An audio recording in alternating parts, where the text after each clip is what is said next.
Good afternoon, good evening, everybody. Welcome to another episode of Pearl Daily. I am your host, Pearl, here at the Audacity Network. Today, I have a special show for you. We are going to be talking about Christians on dating apps. But before we get into today's topics, as you guys know, I have a couple housekeeping, updates. So, the first update is that, guys, theaudacitynetwork.com, that's TheAudacy oh my gosh, I can't talk today. COM. And the link is in the description, or you can look it up on the app stores. We are going to have smart, intelligent men give presentations on their industry. And tomorrow, someone is giving a presentation talking about, is federal work for you? It's really going to be explaining the current situation of the federal government from a federal employee's point of view, explain the ins and outs of federal work, their experience, and the best practices and the pros and cons. This smart, intelligent man did very well in this industry, and so he's going to give you guys the ins and outs, and you can see if it's something that's for you. As you guys know, I have found that some of the most intelligent men that I know are not famous. So what I wanted to do was give you guys value where you guys can ask them questions directly and they can give presentations on different industries, but they have the privacy and being anonymous that they want. So because a lot of the most smart men that I know really have no desire for fame. Okay, so let's get into today's episode. Welcome to another episode of Pearl Daily. Conversations are being had about the effectiveness of dating apps.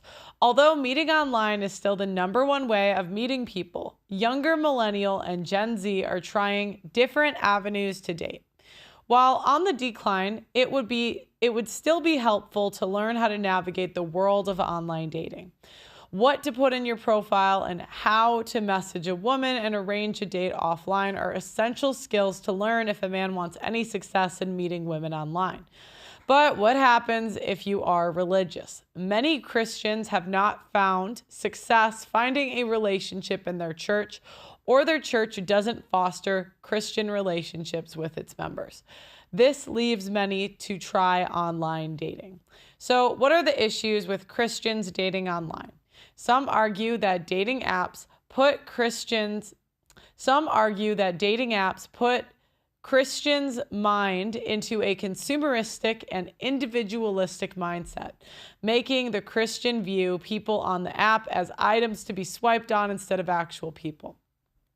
Dating apps create an illusion of infinite choice, making a Christian create an unrealistic expectation of a potential partner, leading to anxiety. The quick nature of dating apps can hinder the development of a deep and meaningful relationship. Some Christians may feel a stigma and hide their dating apps from other members of their faith. You know these hoes are on Tinder. You know how these church hoes are. They hide the app, but they're on Tinder. You know how it is. They got to throw it back with somebody. So in church, here's the hierarchy of women trying to throw it back in church. So obviously, number one draft pick is going to be the pastor. They're going to try to throw it back at the pastor. And usually their beta husband isn't even going to notice. So that's their number one. But if that doesn't work out, they quickly go for the members of the bands, maybe security guards, maybe the pastor's right-hand man, or obviously the muscle guys in church that run through these hoes. Yeah. So, when all the church hoes go through that, they obviously got to go to Tinder. So there are many non-Christian dating apps, there are so many non-Christians on dating apps that finding a genuine faith-based connection can be difficult. These hoes don't have faith. Okay, let's take a look at some of the hidden dangers of dating apps. Okay, 4 hidden dangers Christians need to know about online dating. Okay. What, can I get rid of this ad? Thank you. Okay. So here is this person's experience. So my wife and I, both devout believers, met on a secular dating app. And while the end result of that experience was more of a blessing than I could have ever asked for, we did spend the entire first date sharing how terrible our online dating experiences had been. This was no surprise to me. Having worked in the online dating industry for years, I was privy to an insider experience of what things were like for Christian singles. Nasty, nada, not good. Again, this is the problem. It's people trying to date traditional in a modern world. It just leads to both sides really taking L's. Because obviously the women are going to go for Chads first. And Chads really don't value chastity until maybe 10, 15 years in when they're looking for their wife. But do you know how many women they don't give a shit about chastity with? Do you know what I'm saying? Because I know like we want a virtue signal and say, don't go for Chads. Yeah. Let me know how that works, selling that to the ladies. You know what, ladies? Go for the men in your league. Okay. So what happens is the women, they're going to go for Chads. Chads don't care about purity. Now, the Christian men do, maybe a Christian Chad. But there's not many Christian Chads. And the problem is the Christian women are the ones that try to maintain some sense of purity. They have no relationship skills, right? And the issue they get is Chads, they need more than just sex. It's like the bare minimum. It's like it takes this much to get in. Like purity just isn't the same to Chads until like they're really on a mission to settle down. Otherwise, it just kind of happens. Like somehow just likes him so much. He can really do whatever he wants and he's like good enough. So that's how the women take the L's. The men, on the other hand, take the L's because, well, they're like, let me court you. And the women are like, this is a target. You want to court me in this economy? They realize it's a target. So there's a lot of L's in church. Now, fast forward a few years to one Sunday at church that would change our lives forever.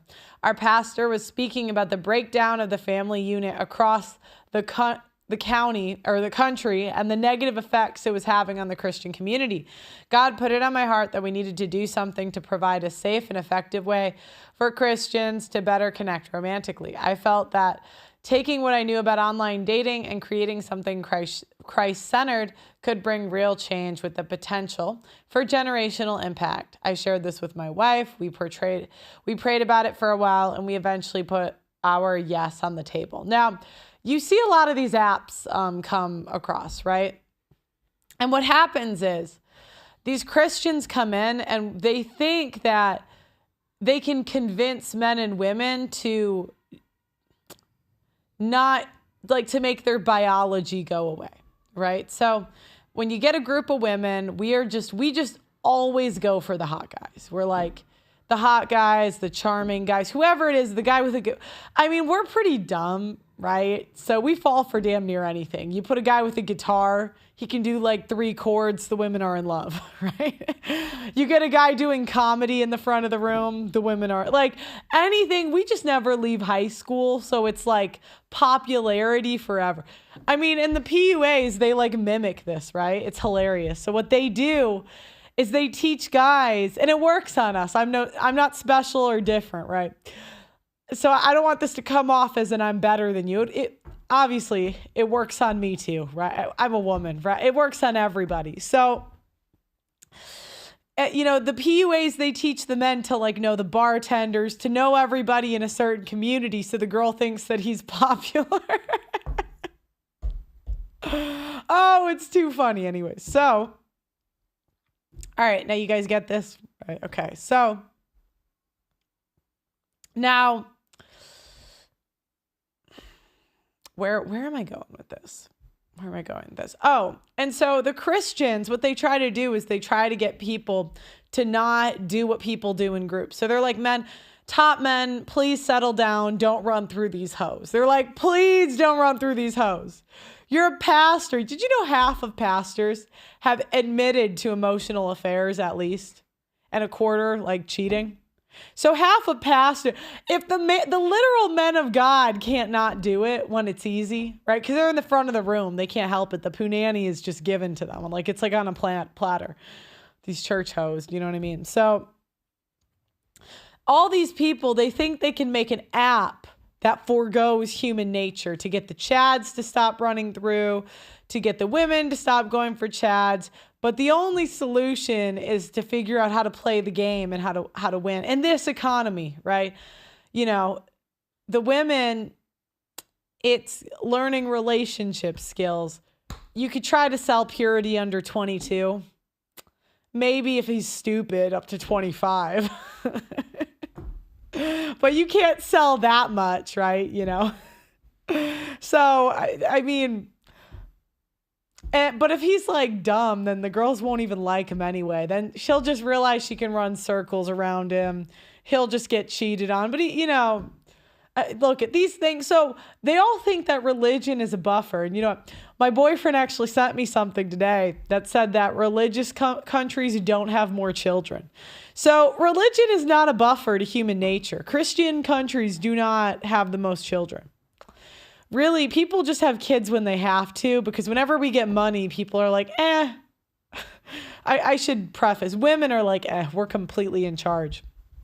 Okay, but I'll keep going on this article. So, but here's the bigger realization I had during the process. Most Christians and church leaders are unaware of the hidden dangers within the online dating industry. And while this knowledge gap is understandable, it's dangerous for our singles and our churches.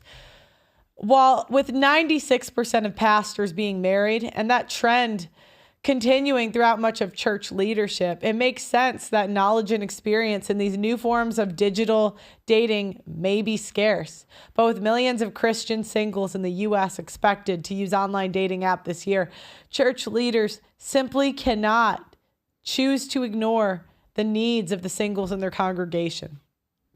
Now, this guy's going to go on to outline 4 important issues Christian singles, pastors, and ministry leaders need to know about online dating apps. I'm going to get to that, but I want to tell you guys my experience. Now, I grew up in a Catholic church. Now, I'm going to focus on after school. I went to a Protestant church for like 2 years, and I was pretty into it. I lived with people from the church. I went to Bible study twice a week, right? And I remember someone asked me if I wanted to do a dating event. And I was like, oh, I was single at the time. So I'm like, all right, let's do it. And they said, well, you probably won't get anything, right? And I'm like, what do you mean I won't get anything? And what they told me was that it's 90% women at these dating events. And I'm like, oh, wow. Why am I even at this church? I thought we were here to get boyfriends. No. I'm like, why am I even here? Anyway, so then at this, I think I was there for the wrong reasons, right? Anyway, so these churches, what they have is they have all these events, and the women, they kind of police each other. It's really interesting. It's like a weird dynamic because you live with a lot of the other women, and they tell you not to date on the dating apps. Now, this is a little different, but they said you have to date someone in the church. So I'm like, you guys are going to put a gun to my head basically and make me die alone. Like, I have to date within this church. Or they said go to other churches that are similar, but I'm like, these men don't want to go to church. Do you know what I mean? These men aren't putting up with this bullshit here. And then it becomes like a single woman. And then I went on this, like, they had these like retreats you could go on and you like read the Bible and whatever. And I actually met some pretty cool like women there, but I looked around and I'm like, all these women are older than me and single. I'm going to die alone if I stay here. And I really had this realization that the church really does leave women single, because instead of going out, like normally women will feel lonely, right? So we'll ditch the whatever community and we'll be like, oh, let me go find a boyfriend or a husband, whatever. But what happens in these churches is the women get the sense of community from the church. So they don't really feel the need. And they also get the ability to disqualify men for not being godly enough. And that's whatever the women deem is godly. And you guys see how that's like a path for destruction. Like there was this one woman at her church that she was like older. She was an older woman and like, not older, but like, okay, I don't want to give too many details. Over 25, less than 35, I'll say.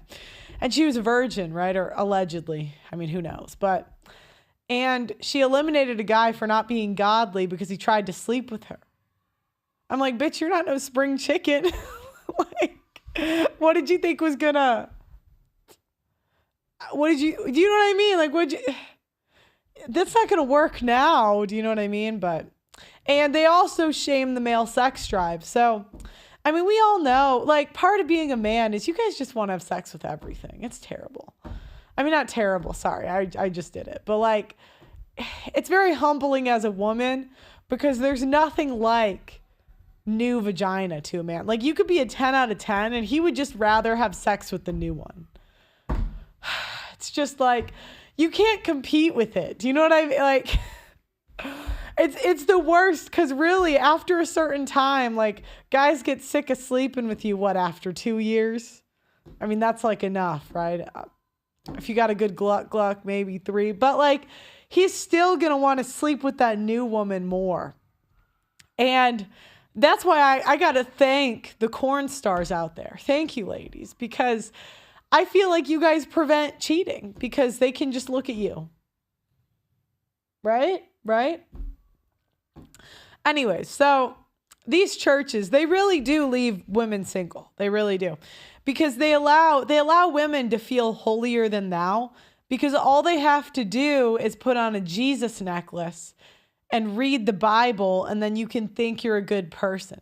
They don't tell you to not be annoying or not nag or learn the glut. Like, I had Christians on Twitter say that you shouldn't be your husband's porn star. Well, who's going to do it? Do you know what I mean? It's like, now I understand there's some weird corn stuff. Like, I'm not saying you got to be insane, but wouldn't you rather him looking at you than looking at that? Do you know? Whatever. Anyway, so now these are the problems this Christian guy found on the Christian dating apps. Not all Christian dating apps are Christian. One of the most prevalent and detrimental assumption is that all Christian dating apps are actually Christian. Just because an online dating app has Christian in the title or Christ in the branding does not mean that it's run by Christian leaders or that it cares about biblical values. In fact, the majority of the largest and most popular Christian dating apps in the U.S. are run by secular companies. For example, Upward is the largest Christian dating app on the market right now and is an option many pastors currently regularly recommend to their singles. However, unbeknownst to them, Upward is actually owned by Match Group, an $11 billion company that owns secular dating apps like Match.com, Hinge, and casual hookup style dating apps like Tinder. Unfortunately, the experience for Christian singles on Upward is much of what you would expect from a secular company. This app is riddled with inappropriate content, utilizes the same matchmaking processes as Tinder, and is filled with secular features that would make a pastor blush. Yeah, like filtering height or, I'm pretty sure you can basically buy women on Tinder these days. Okay, additionally, apps like Christian Mingle and eHarmony are often thought of as being Christian-owned companies. In reality, though, Christian Mingle is owned by a massively publicly traded company out of Germany called SparkNotes that owns many casual secular dating apps, and eHarmony clearly shares they are not a Christian dating app and more focused on inclusivity. Number 2. Secular companies have different opinions on what is appropriate, what is inappropriate. With the majority of Christian dating apps being run by secular companies, it's important to highlight an area where Christians and the world differ heavily on their viewpoints, specifically when it relates to the topic of lust. Yeah, you guys think that slapping God on the title is going to make women not get naked? Truly? I mean, yeah. Spend just a few minutes on some of the most popular Christian dating apps, and you'll see a barrage of scantily clad photos, excessive cleavage, shirt-off pictures, and while everyone may have a slightly different viewpoint on what is showing too much, these apps could choose to err on the side of letting people do what they want, as opposed to being mindful of the things that could cause a Christian brother or sister to stumble. When you pair it with this fact that Christians are led to feel that they're in a safe and Christ-centered space, the lack of modesty can become quickly normalized. Do you guys know what? Christians will die on the hill of women being whores. They really will. There was a girl on Twitter recently. She was thirst trapping at her job. As the trad e-girls do.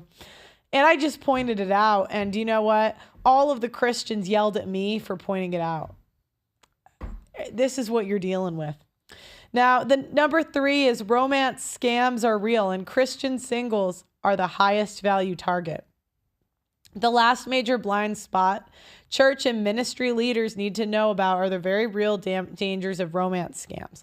By definition, a romance scam is when someone impersonates someone else online with the intention of separating someone from their money. Yeah, Christian men, unfortunately, are the biggest purchasers of OnlyFans, Christian married men.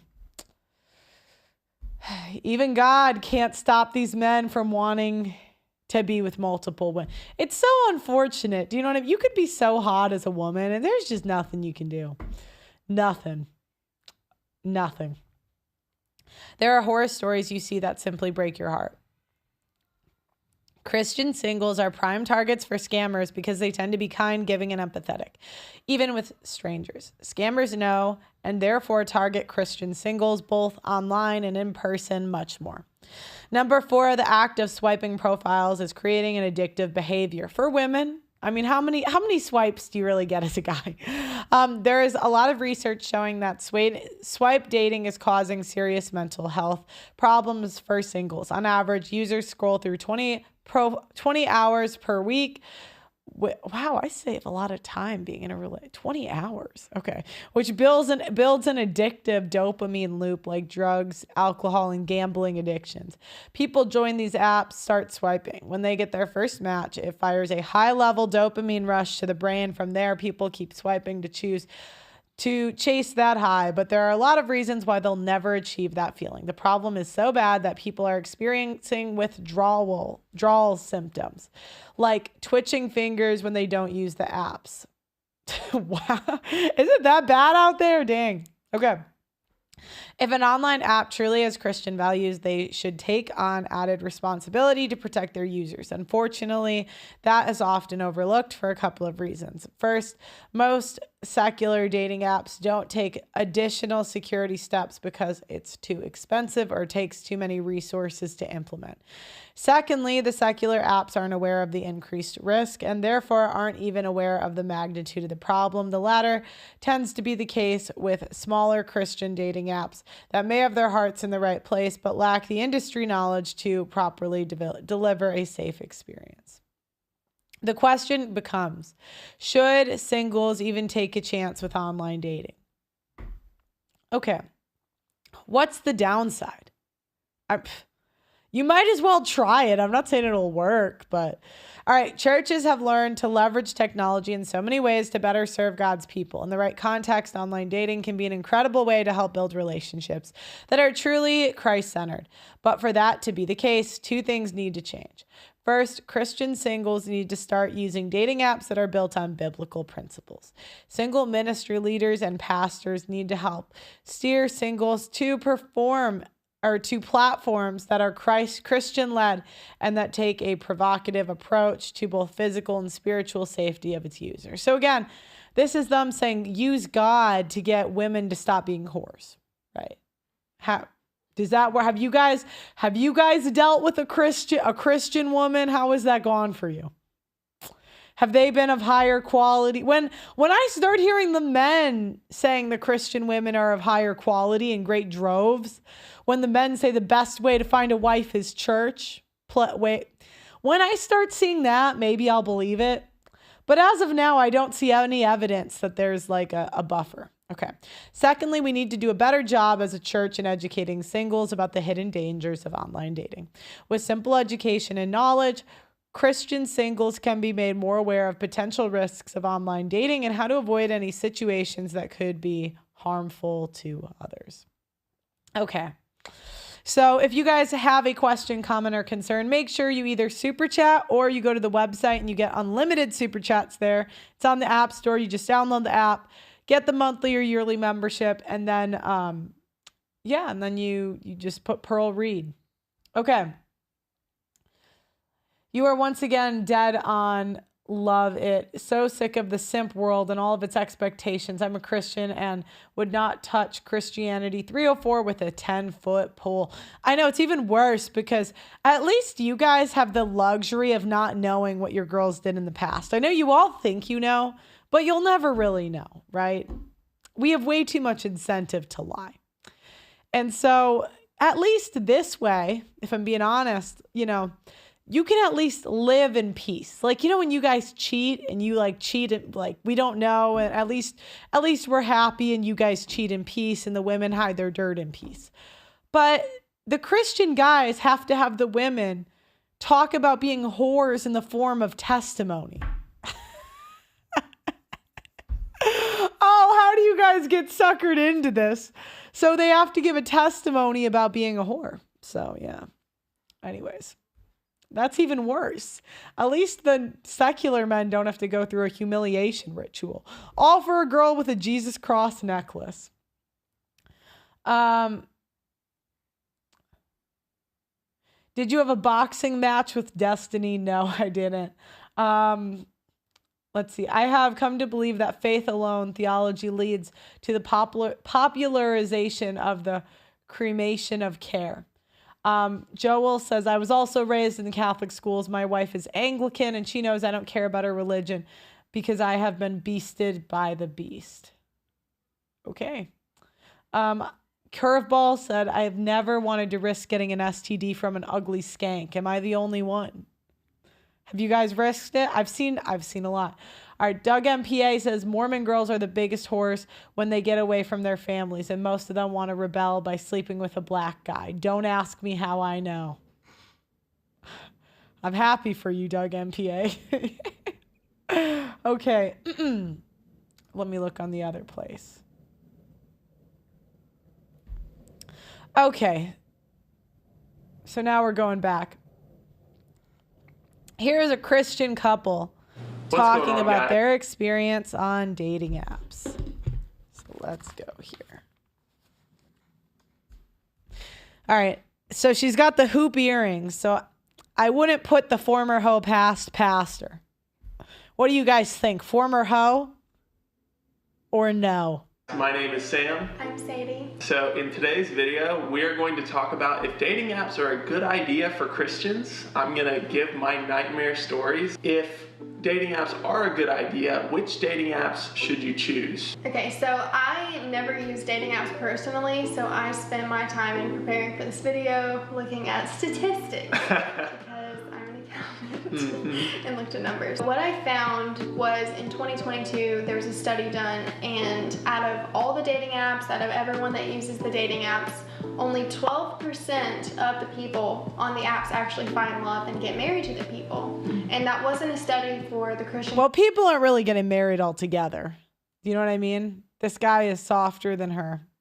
I know that's how you can tell in a relationship is who talks first. You know, when people ask the couples a question, does she look to him or does he look to her? That's who runs the relationship. Community. So I would imagine that was a ton lower, wouldn't you say? Just imagine how many fewer people, because there are not a whole lot of Christians on said dating apps, I can tell you. I was never against dating apps for other people, but for me, it just wasn't. If you want to date a former sex, drug, and gambling addict, go to church, just like Russell Brand. what I wanted to do. And I was getting... I know. I mean, there's too much incentive.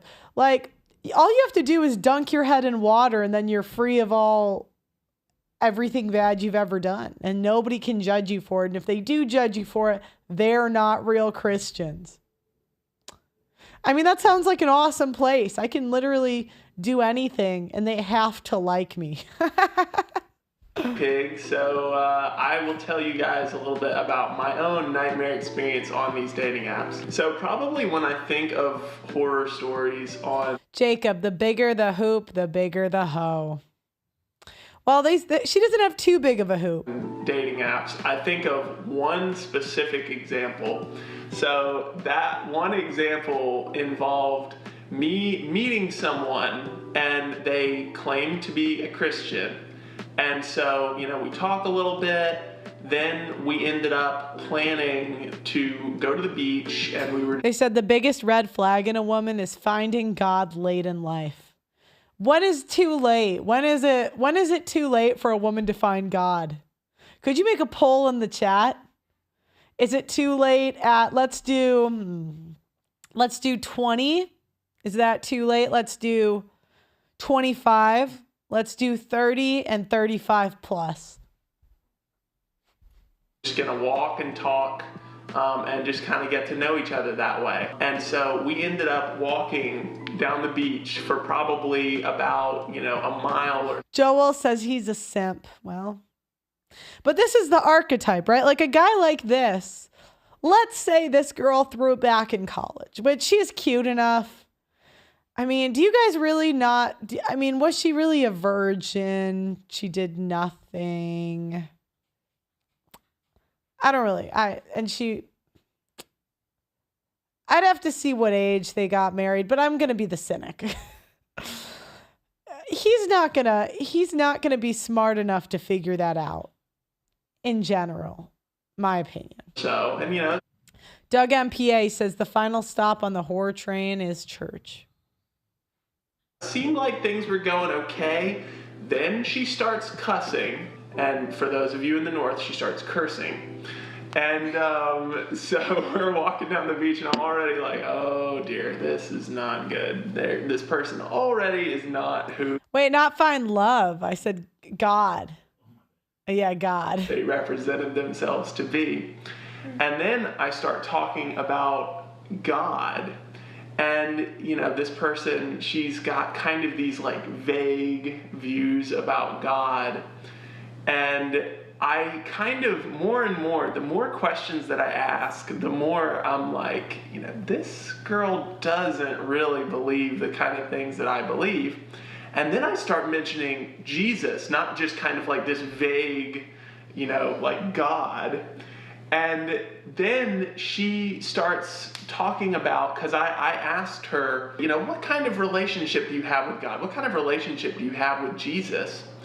And she looks at me and she says something. I mean, it's almost meme worthy, but she looks at me and she's like, yeah, I don't really do anything related to God other than like maybe if I really like need to, like sometimes I just talk to God when I'm in really big trouble, and then otherwise I don't really do anything. Like basically he's like my personal like help genie or whatever. And she did not like say it like it was a joke or like it was a bad thing. She was like, this is a perfectly normal thing. Oh, this was the craziest thing. The craziest thing was I asked her, Tommy Lauren doesn't like holding women accountable. Nope. And you can kind of tell the way he talks, he's a bit feminine, right? And I'm telling you, that's like the archetype of dudes in church. I mean, there's some... How many church guys have the balls to tell does this guy have the balls to tell her to shut the fuck up? That's my litmus test. Because if you don't have the balls to tell her no, then you're basically a woman. And I understand why men are afraid to tell women no. I mean, we're pretty, we can go to pretty extreme lengths when we don't get what we want. I understand it. But I would just advise you, if you can't tell her no, I would just be by yourself, because either she's insane and that, like, I don't think you should be scared of her, or you might have to learn that skill and maybe come back in a few years. Jesus Christ, your Lord and Savior. Because at this point, I'm like questioning every single aspect of, this girl's faith. And so she tells I'll wait, guys, vote in the poll. me that while she may not be perfect, that the idea of her is perfect. And so she does not actually need a savior. Wow. And at that point, I looked at her and I said, I do not believe that we're worshiping the same God. And she was so mad that she legitimately told me to get away from her. We had like a mile to walk back. And so she tells me, I want you to be like 30 yards that way. And so we're literally just on like other sides of the beach, just like walking back. And she was just like, she booked it basically to the parking lot. And I want to know what college this woman went to. What college were you at? Better have been small. I just remembered being like, wow, like this is real. Pearl, you're not talking about actual Christians. We don't put up with disrespectful behavior from women.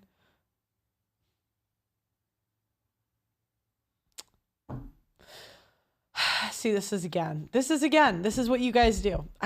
This is why you guys drive me nuts. You guys think that somehow your religion is a buffer for human behavior. Whenever you get a group of guys, about half of them are afraid of women. About half, okay? It doesn't matter what group you go to. The difference is what the Christians do is you get the get out of, that's why the reason it's worse in church is you get the get out of jail free card. And they have so much ego in thinking that their religion's a buffer to these behaviors that they fall for anything. And even if they do get caught, they just got to dunk their head again, say sorry, and boom, back at it. I mean, that's how it's like a circle, right? Really, really not working out. And then whenever I say, okay, well, that guy did this, you guys have the same thing. You guys think that you get to determine who's a real Christian and who's not. Now you're God?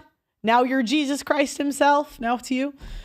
No. Okay. People are people. And do you know what? Whenever something crazy, my dad, I grew up Catholic, right? And whenever something crazy I would find out about, I'd be like, Dad, can you believe this person did that? Da-da-da-da-da. And do you know what he would say? He would say, I'm not surprised. People are people. Yeah. The whole dating app thing. So would you say for a Christian, like... Pearl, you're really good at criticizing the current state Western church. You got a super chat, okay? I can't believe you guys are asking me these questions for free. I'm going to answer it. Pearl, you're really good at criticizing the current state in Western churches like Catholics and Protestants. What do you think will fill the void? Are we all going to hell? I don't think everyone's going to hell. But I think every generation has a different set of problems. And I don't think God's going to fix these. I think the birth rate's going to go down. If you have kids, they probably won't have kids. If they do have kids, it's like 1 or 2. And you got to figure it out for yourself, but most people won't. It's worth it to try on there, or is it just like so... All right, ladies, you got till 35 to find God for 41% of men. You got, although 23% think you're too far gone by 20% say 25, 16% say 30. To find love, that you should just stay away. So, first off, there are examples of people finding love on dating apps. I know that Paul and Morgan actually met, I believe. Yeah, see, again, this is where we're going back to. Christian women can't help but use their relationship and family for clout. They can't help it. It's like asking a Christian woman to keep her family private would be, I'm trying to think of the equivalent. It would be like me putting a steak in front of my dog, Ellie, and telling her not to eat it. Won't ever happen. Never. On Tinder of all places, and I'm going to talk a little bit about Tinder and the kind of the image that has. Obviously, I did not use Tinder the way that a lot of people use Tinder.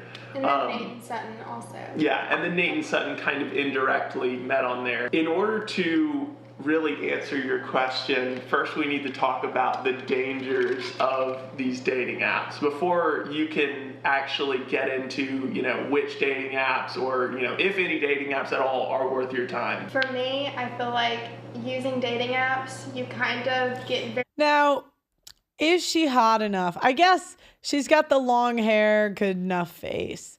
She's hot enough to get around the dating apps. Now, she probably was, anyways, 5 years ago. If she was back, but, or maybe socially calibrated. Look, the mids, you got to get on. Sorry, ladies. If you're not hot enough, the men aren't approaching you in real life. It might be time to download an app or start approaching yourself. The men are done with our BS. Do you know what I mean? Very, very invested in the idea of it. Oh, she's not a 3. Show me your girlfriend then. Show me the girl you're Look, I'm all for rating women, but that's not a 3. Okay, she's like a 5. When she was young, she's probably a 6. She's like 5. She's got nice hair. If it's real, I'll give her a 6. Okay, 5.5, 6. That's like her rating. Kind of becomes a game on your phone in a way. Does that make sense? Oh yeah. So I feel like you're Oh, she's not a 4.5. She will be in 10 years though. Yeah. Replacing the need to go out and meet people with the idea. I didn't say an 8. They said she's a mid. Yeah. What is a 5? That you're going to meet someone online and just the kind of like gambling, the what if, like, oh my goodness, what if I do meet someone on here? So you spend so much time swiping, and you're wasting time where you could be going out, going to small groups, visiting churches, having your friends, introduce you to people if they know people. For dating apps, just like at a casino, the goal for these companies that make the dating apps is not for you to get off of the dating apps, because guess how they make money? By keeping you single. If you are not single, if you are in a relationship, unless you're a horrible person, you will get off of the dating apps. So why would they ever be incentivized to help you actually find the person that you're going to spend the rest of your life with? Another aspect. Yeah, you're not going to find someone that you're going to spend the rest of your life with. Maybe the next decade. Occasionally, some of you will get lucky. But just odds are, do you know what I mean? Can we just be realistic here? We're on a subscription model, unfortunately. Look, I didn't create this society, but I'm just being realistic. I even see people in their 50s and 60s getting divorced nowadays. John says, having grown up in the church, I can tell you there's no difference between the world and the church, which is a shame. They use that Twinkie as much as non-Christians to get their way. Yeah, the number one rated reason for people leaving the church is hypocrisy. Because what they do is they sell you a dream. And they sell you a dream that this church is special and different. It's not. That I think is troubling for Christians is the level of temptation that you have when you get on the apps. Girls are obviously posting, they're putting their best foot forward, which is not really their best. It's not always their foot. Yeah, so typically, sometimes, not all the time. Yeah, so now this is what the Christian guys don't understand. If you're going on a date with a woman, you should want her to dress a little slutty with you. Like, if she's covering up, that's not a good sign, fellas. No, okay, if a girl's, what she's trying to do, if she's covering up, is she's trying to sell purity. And so she views you as the provider, long-term guy. So you have to understand, when women, the way we dress up, it's not really based on our morals, right? We gotta stop acting like we have morals. It's based on what we're trying to sell, right? So there's women that dress like complete sluts that maybe they don't have a high body count, but they like to get the resources. Our whole nature is just deceiving men. So at least if she's At least if she's getting naked, sex is on the table or might be on the table. You don't know, right? But I generally think, like, if a girl's going on a date and she's, dressing she doesn't have to, it doesn't be crazy, but showing a little more skin. She's trying to be sexual with you. I mean, isn't that what you guys, I know the Christian guys, they get bamboozled. This is how they get them, because the women, you'll notice that the Christian guys, they never knew their wives in college, ever. It's like very convenient, right? So the women can come in and just say, oh, I did nothing. And the guys, look at his face. He's just going to believe it. He's going to eat that right up, right? And so what happens is then the women see them as like a provider long-term. Not necessarily a bad thing, but the thing is, if she's using sex in the beginning against you to get what she wants, there's a reason that the married Christian women or husbands are the ones that are buying the OnlyFans. It's because they're teaching women to weaponize sex to get what they want, right? Like, do you know what's crazy? My mother, she told me in her high school, she had like 2 people that had a shotgun wedding, like two in her high school, they got teen pregnancy, right? Guess who's still together to this day? Both of them. Isn't that nuts? Like, wouldn't you rather as a guy be the guy that she does it with on the first day, or at least sooner than she normally would? And it's not really a big deal as long as she doesn't leave. It's like the leaving that does it, right? Anyway, so Christian women, they have a tendency to live in like fear. They want to be in control. And they view religion as a way to absolve them from like a burden of performance as a woman. And also they use it to absolve them of anything going wrong. So if I just wait till marriage, you'll never leave me. That's a pretty good deal, right? All I have to do is not have sex and do the bare minimum to get in the door. I don't have to try to be better in bed. I don't have to try to be a good cook. All I have to do is not have sex and you will never leave. That's a pretty good, it absolves her of a burden of competition, right? And as long as I just wait to have the sex, then nothing can go wrong.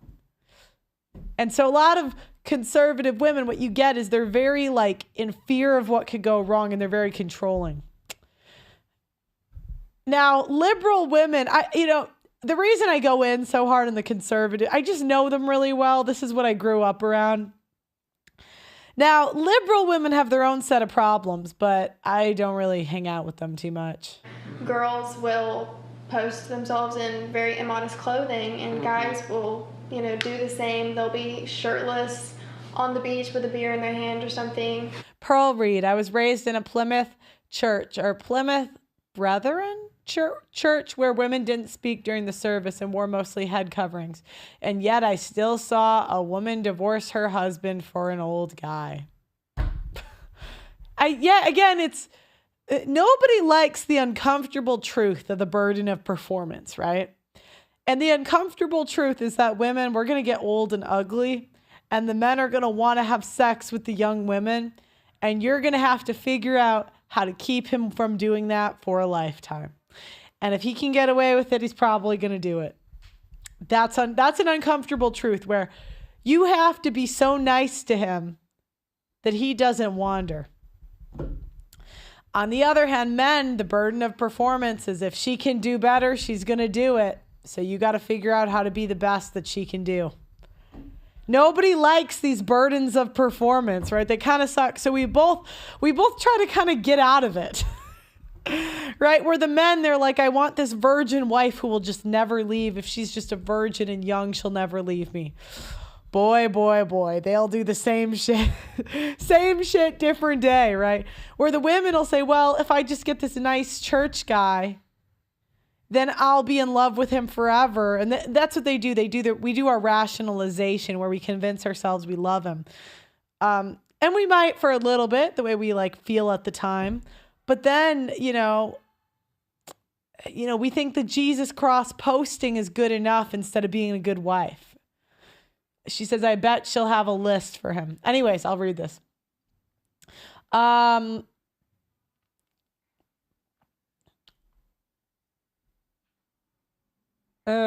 me see. She's unattractive because of her attitude and the way she holds herself. If we take that away, she's maybe a 5 or a 6.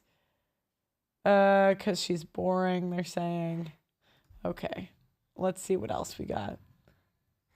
Look, at the men are kind of generous. They give us till 35 to find God. Maybe I could be a born-again virgin next year. I'll tell my boyfriend. Oh God, he would never. The story of Adam and Eve is about showing discipline with new knowledge. Like children, we cannot discipline ourselves on a dating app. So damn, I'm going to shag all my matches. You might as well this is the thing. The only place, men are the only creatures on this planet that they can convince them to do something that they get nothing out of.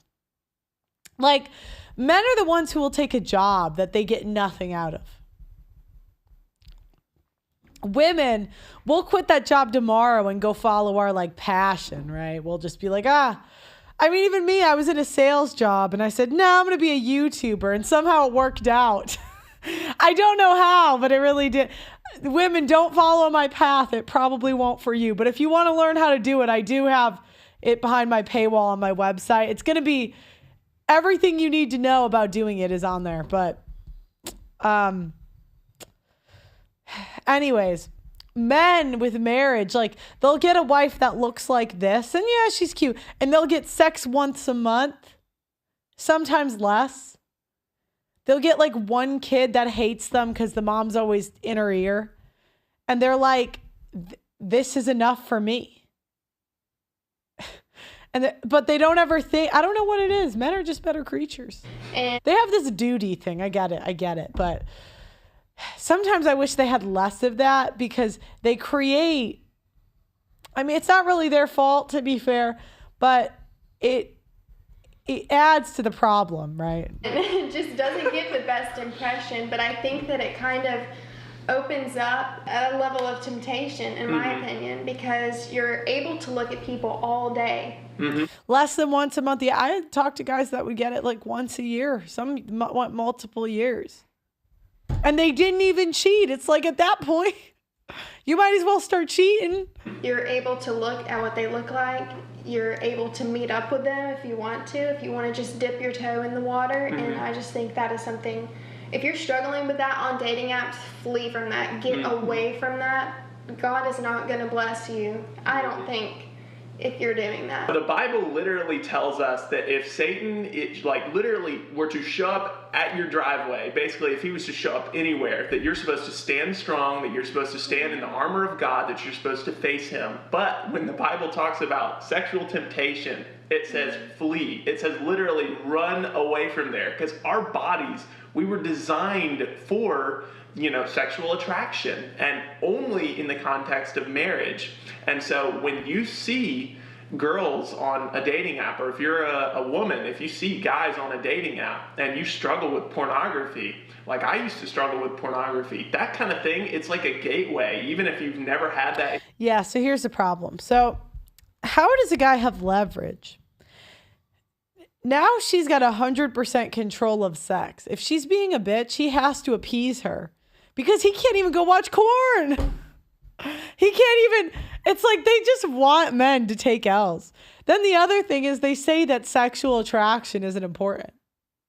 And then they wonder, this is how when you start thinking about it, it's so obvious how Christian married men are the number one ones buying OnlyFans. And I've talked to the OnlyFans models. They'll tell you this. You guys are targets. And it's because they just shame the male sex drive. That's really what they do. Because they want the woman to be in control of the male sex drive. Can you imagine being so cucked you can't even watch porn in your own house? And you have to sleep with her even if she's being a bitch. Before, it triggers something that you are. She's starting to reveal her list. Curveballs, expand on that. Not supposed to have triggered. And it can make it so that you either relapse or it could be a gateway into something way more. And since you're in the privacy of your own home or wherever, like she was saying, you Fazelle says, my religion promises 72 virgins. I said, keep them for yourself. I'm good with the Mormons and white chicks I smash in real life. I don't wait for heaven. I live like a god now. can stare as long as you want, because out on the street, you can't just go, staring down somebody that might be dressed immodestly. I also think that unhealthy behaviors do develop when you're having people of the opposite sex just affirm you and compliment you all the time. I think that can become addicting, and your self-esteem can be based in that. And I just don't think that I don't think it's healthy. Oh, 100%. And the last point that I was going to make before we start talking about the individual apps is that it is such a burden on your self-esteem. It becomes such an addiction. It becomes such a part of your life, almost just like a social media. Imagine what social media does to you, because a lot of people feel like Instagram or Facebook or whatever kind of ruins your life. Imagine that, except the only way that somebody follows you is if they find you physically attractive or think that you could be a potential mate. Yeah. They just want men to get cucked. I swear to God. You factor that in, imagine how much more depressing it gets. Do you know what your wife defines you hot? I don't know. Isn't that kind of the bare minimum, right? You think that, wow, okay, so nobody really wants to spend the rest of their life with me. No one values me in that way. Your self-esteem gets tied up in it. Next thing you know, you're getting notifications on your phone, and you're literally you have to stop whatever else you're doing because that just becomes such an idol in your life. So now that we've discussed some of the dangers of being on dating apps, I'm going to just give a brief rundown of my experience on these dating apps to tell you which ones are the ones that if you're like, listen, Sam, Sadie, I know that you guys are warning me, but my mind is set, or my heart is set, I'm going to do this. I'm going to just tell you which ones you should actually bother trying. First of all, I will talk about Tinder. Now, Tinder gets a really, really bad rap, and everybody will tell you, oh, it's just a hookup app. It's just a hookup app. And while absolutely it is predominantly a hookup app, there are some... I actually know a decent amount of couples that met on Tinder. I'm not saying do it or don't do it. Recently, I've heard a decent amount of couples. Scenarios. I don't know how they started, right? Maybe it started that way. I don't know. Where it actually has worked out for people. The reason that I will absolutely never recommend Tinder to anyone is because the temptation to do something other than what you set out to do as a Christian on Tinder is way too strong. What's different between Tinder and the others? Okay. What's actually, in just the creation of the app, what's different? Well, Tinder is much more about, for example... Pearl, please make the simp stop. I can't. No, okay, do you know what? They can't help it. Men just have to go through it. They have to. Some men are naturals, that's not most. The same way women... we got to get our ego killed at some point. They make the pictures way bigger than any kind of bio or anything like that. They're way less, you don't have to put in nearly as much information. There's way more, ability to remain anonymous. Way more shallow-minded. It's way more shallow-minded for sure. Part of the reason that I even tried it in the first place is because so many people are on the app that it keeps you thinking. And by the way, guys, we're going to do a call-in later. So we're going to... I want to know your experience if you've ever done Christian dating apps and what's that's been like. Thinking that there's the possibility that somebody eventually that is the right person is going to show up. It never happens. just a spoiler alert. But there is so much temptation if you're a Christian that I would stay very far away from Tinder. Number 2, Bumble. Tinder and Bumble tend to be kind of the two, really big names when it comes to dating apps.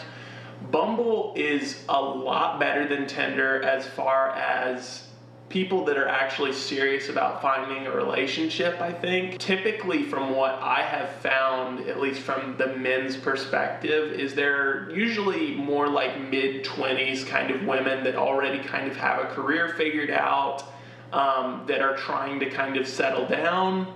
So it's a lot more conservative. It's still horrible, and it will still end up leaving you probably feeling really, really messed up. The catch for Bumble that's different than any other dating app is that the woman has to send. That's what I was gonna Yes, ask. the woman has to send the first message. Which becomes dangerous for guys, I think, because you're going to be consuming that and your ego is just going to be pumping and except pumping. that that's not what happens. Unless though. your DMs are just dry. Oh, yeah. She's so out of touch. Well, I'll tell you right now that what generally happens, and I've known multiple guys that have been on Bumble, is that girls will match just to get their self-esteem up. Wow. And then they just never send a message. And that happens about probably 90% of the time. Bumble is definitely a better option than Tinder, but even still, I would not give it a very high rating at all. The next one that we're going to talk about is Hinge. I've heard the best things from Hinge the last couple of years. Hinge is probably the closest to an actual social media app that it could possibly get to, because they will give you they'll give you a bunch of prompts, and then they'll give you a bunch of pictures. They'll go through and say, hey, do you drink? Do you smoke? What are your beliefs? They'll give you an option to say, I'm a Christian. See, this is where the dating apps get wrong. They're like, you think you can get to women's beliefs by asking them?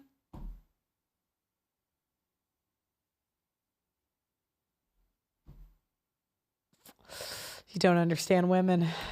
We just say things. We don't even know what we believe. We believe one thing one day and one another. It's like, I'm looking for a woman with morals. So you want a man. So you're gay. Like, you basically want a guy.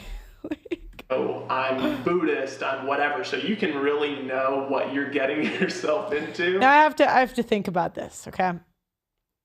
Would most women, about 500 years ago in like Greece or something, your choice as a woman, you basically had to be a sex slave or go work in like the heat in Egypt. It was some outdoor job for years, right? Terrible, gruesome job. Do you think most women in that situation would just go be the sex slave? Freaking, we all would. Rather than work a grueling job for like 50 years. I mean, I wouldn't be my first choice. But in that situation, when you think about it like that, women have situational morals. I mean, at some point in history, women literally got killed by one guy and had to go fall in love with the next, otherwise we die. This is what we had to do historically, okay? We were in our tribe, we were hanging out, we were in love with our husband, we're like, this is amazing, what a great life. I'm like tiki-tikiing it or whatever. Then one guy comes in and says, I want this land. And your guy says, no, you can't have this land. And he said, too bad. Boom, your husband's dead. And then now you have to sleep with the new guy and love him and be loyal to him and watch him kill your children. And we had to do it. We literally had to do it. Otherwise we died. And you want a woman with morals. Oh, that's hilarious. Before you end up making a decision. The thing with Hinge that makes it better to me than a lot of the other apps out there is that they'll give you prompts, and you're able to actually react to a person's prompts rather than just say, okay, I'm just going to swipe through this person's pictures. So they might ask a question, and then you can reply to that question, and then depending on how you reply to that question, they can decide, okay, do I want to contact this person back? I think it inspires a lot more actual thoughtful conversation, and it's a lot more like meeting on an Instagram rather than actually meeting on an actual dating app. I would say that probably the least horrible people that I have met during my time on dating apps were on Hinge, and obviously none of it worked out, but it was a much more positive experience, feeling like genuine. Yeah, like, okay, I met a person that was a nice person. Like, it didn't work out, but like, it was a nice person, and it wasn't like a horrible experience. So you would say out of all of these, Hinge is the best one because you have people going on there with the right intentions for the most part. There's still, obviously, it's never going to be 100%, but compared to Bumble and Tinder, Hinge is the best. To me, I believe that and I won't say it's the best yet because I have one more app that I want to talk about, but Hinge is definitely the least dating app-y experience that you could get. It's a very good, I think, starting point if you are going to try a dating app. I do not recommend that you do, just for the record, but if you are insisting that you're going to try one, I would probably try Hinge first. So, the final dating app that we're going to talk about is an app called Upward. Now, there are a pretty decent amount of Christian dating apps out there, and to be honest, I think that they pretty much all stink. And part of the reason for that is because there is, number one, a very low number of people actually on those apps. So if you did actually see someone that you think could be a connection with, they're probably about 1,000 miles away. Well, what about Christian Mingle? Christian Mingle is, You've seen the positive advertisements on TV. What about Christian Mingle? Oh man, I love advertisements on TV. They're always very truthful and accurate. So that's probably a doozy too. I have no idea, honestly. Christian Mingle is much more like advertised towards people that are out of our, I mean, not even middle age, just, old. Yeah, I'm getting brother-sister vibes. Yeah. I mean, that's what you get if you want a brother-sister vibe for a marriage. Good luck. Good luck. Okay, so next we're going to talk about a girl talking about how she met her husband on a Christian dating app. This is an opportunist. On a Christian dating. Christian men are like the most vulnerable group. Here we go. I actually met my husband on a Christian dating app. I used to be so against dating apps. I wanted the typical rom-com story. Girl meets a guy. I wanted a beautiful story to share to family and friends of how I met my husband. I felt that going on a dating app just made me look desperate. So I just didn't want to try any kind of dating apps until a family friend sat me down and explained a couple of things to me that just made a lot of sense. She said, when you're in high school, your pool of people to choose from or to date, it's your classmates, it's the students. When you're in college, your pool expands. So, it's thousands and thousands of students in college. But as you get older, your pool starts to get smaller and smaller. Maybe your pool is in church. Maybe your pool becomes your workplace. As you get older, your pool begins to get smaller and smaller. So where do you go to meet other people your age that are single? You have to go where other singles your age are at. And in my case, I was in my early 30s. And she said, for you, they're online. And so that just made sense, right? I mean, it's nothing new, but it did make sense. So I tried several Christian dating apps, but there was one that I really liked, and this one made me feel safe. And I was on and off, for about 7 months until the end of April. I got a message from someone named Matt. We messaged for several days. By day 5, we had our first phone call. 2 months after that, we met for the first time in person. 3 months after that, he proposed. God. 2 months after that, we got married. You guys can't even wait like 6 months. God, these guys are desperate. Next week, 3 years of marriage. We celebrate 3 years of marriage. Now, I know there are some gross people online on dating apps, even Christian dating apps. There are some good men too. Oh, and yeah, when women call you a good man, I got bad news for you fellas. I got bad news for you. I hate to say it, but that basically means she sees you as a brother. Dating app that I used, it's called Holy. Oh, yeah. Poor Christian guys. They just become targets. We're going to do a call in a little bit. I have 2 more TikToks to watch, or 2 more videos.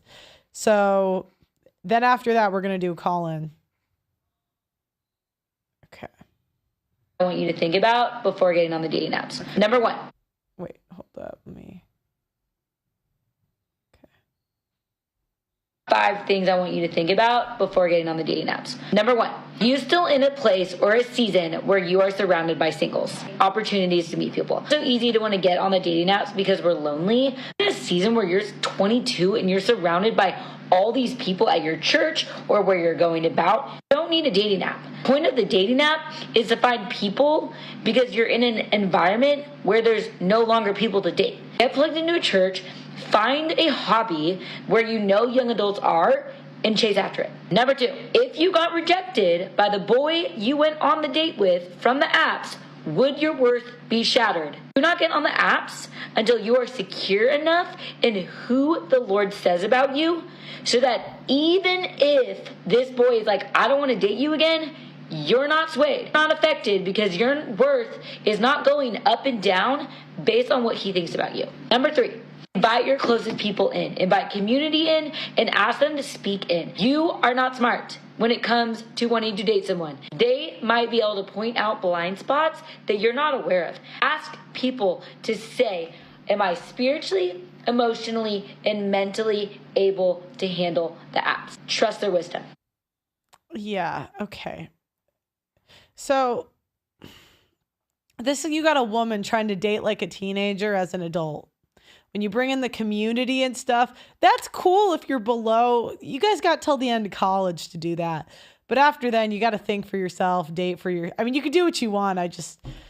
Guys aren't really going to go for that. John says, Pearl, in New York, verbal abuse is illegal, so the best of luck enforcing boundaries, as emotional abuse can mean anything. For the poll, around 25 women are looking to settle. Number 4, pray about it. Y'all, I literally did not get on the apps until, like a month and a half ago, and I legitimately was on the apps for 1 month, and I went on 3 dates, but I prayed about that for a while, and I never felt like the Lord said yes, and finally I felt like he gave me the green light, went on a few dates, and it was fine, but I was like, man, even if you don't like me, whatever. Also, I got on the apps when I was feeling the least confident in my body, because I was wanting to challenge myself and be like, I'm gonna go on these dates, and I'm gonna be me. Going to pretend to be something that I'm not. I'm not going to arrive before I can date. I'm going in confident in who the Lord says about me, not on the way that I look. Number 5, do not get on the dating apps if you are looking for validation or you're insecure. You go into a relationship insecure, you're going to be in a relationship insecure. No man, no relationship, no date will fix the God-shaped hole in your heart. Your security and confidence comes from the Lord. It will never be satisfied, even if you date the godliest, cutest guy on the dating apps. Dating apps, yes or no, be free. Okay. Next, we got should Christians be on dating apps? All right. Now, we're going to put the Zoom in the chat, and then you guys can call in before I watch this. But so if you guys have an experience with being a Christian on dating apps or anything like that, feel free to call in. Oh my gosh. Go. About it. Personally, I see dating apps. Christians be on dating apps? Let's talk about it. Personally, I see dating apps almost as like having an Instagram account or any other social media platform. We use the internet every day to connect with lots of different people. And dating apps, I think, can be a great way to connect with people that are also looking for the same things that you're looking for. Dating, a relationship, future spouse, whatever. So I don't think being on a dating app has anything to do with if you're a man of God or a woman of God or not. It all comes down to your heart.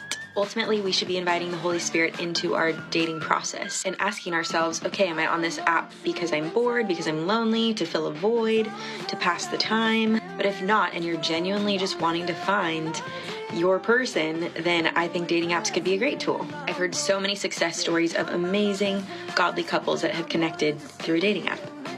So she had a good experience, I guess. Jacob says, I went to the beach on a day no one would be there. It was 9 a.m. and I went to sleep. At 10 a.m. I wake up and there are 3 women within 6 feet of me. Beach was empty. One of them I spoke to, and 7 months. Okay. Doug MPA. How's it going? What was your experience on dating apps with Christian women? Go ahead. Women in their 30s, especially. I don't know. Your mic sounds a little weird today. Hold on 1 second. We'll make something audio. Is that us or him? It's gotta be him. Let me bring on the next person, or let me try again. What, better? It just sounds really weird to me. I don't know if it's my headphones or no, if it's him. Try it. Let's bring in one more person and see if their mic is any better. I'll go out and come back here and show me that. Okay. Rob, how's it going?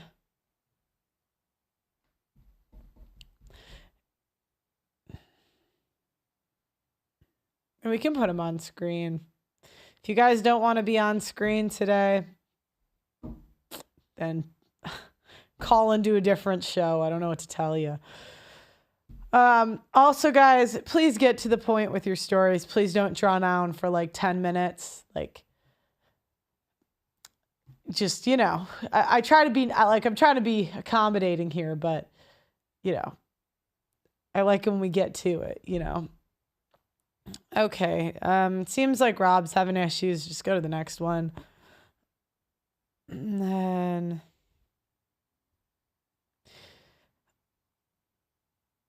okay, Edward, can you turn your camera on for me, please?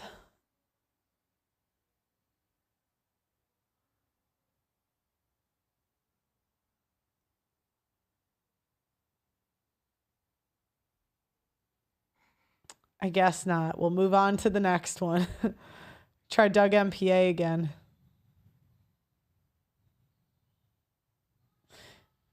Okay. Doug MPA? Is this better? Oh, way better. Okay, yeah. Something going on with my microphone. So here's the thing about I've recent history with women and that are Christian on dating apps. Women, by the time they're in their mid 30s, they're set in their ways, and you can see that their religion is one of the reasons why they're keeping them single.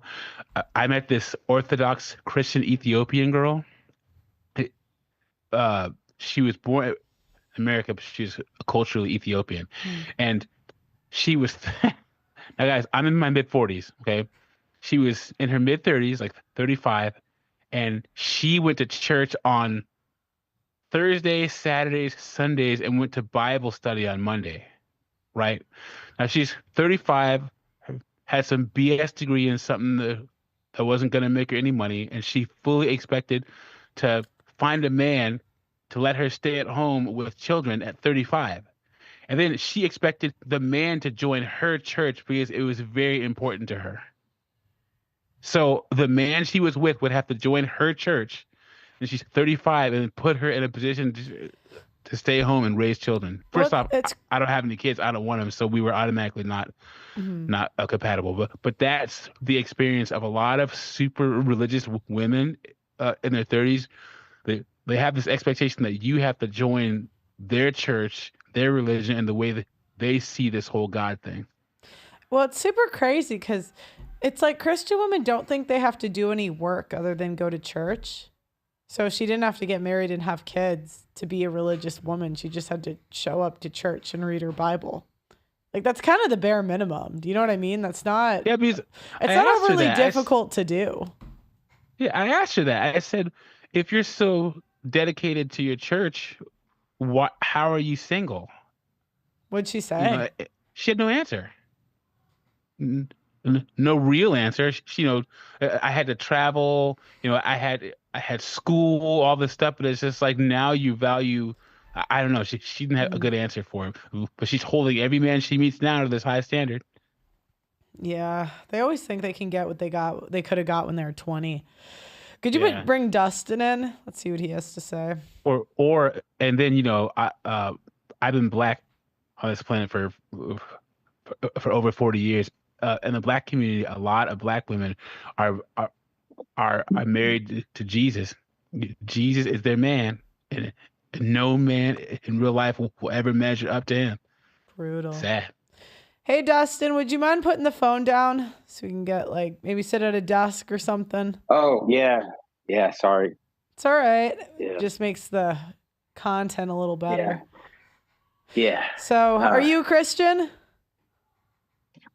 No, I'm actually Jewish, but I will be Christian on those apps, I tell you what. Let's go. Oh, that was so funny. Okay. So what's your experience dating Christian women on the apps?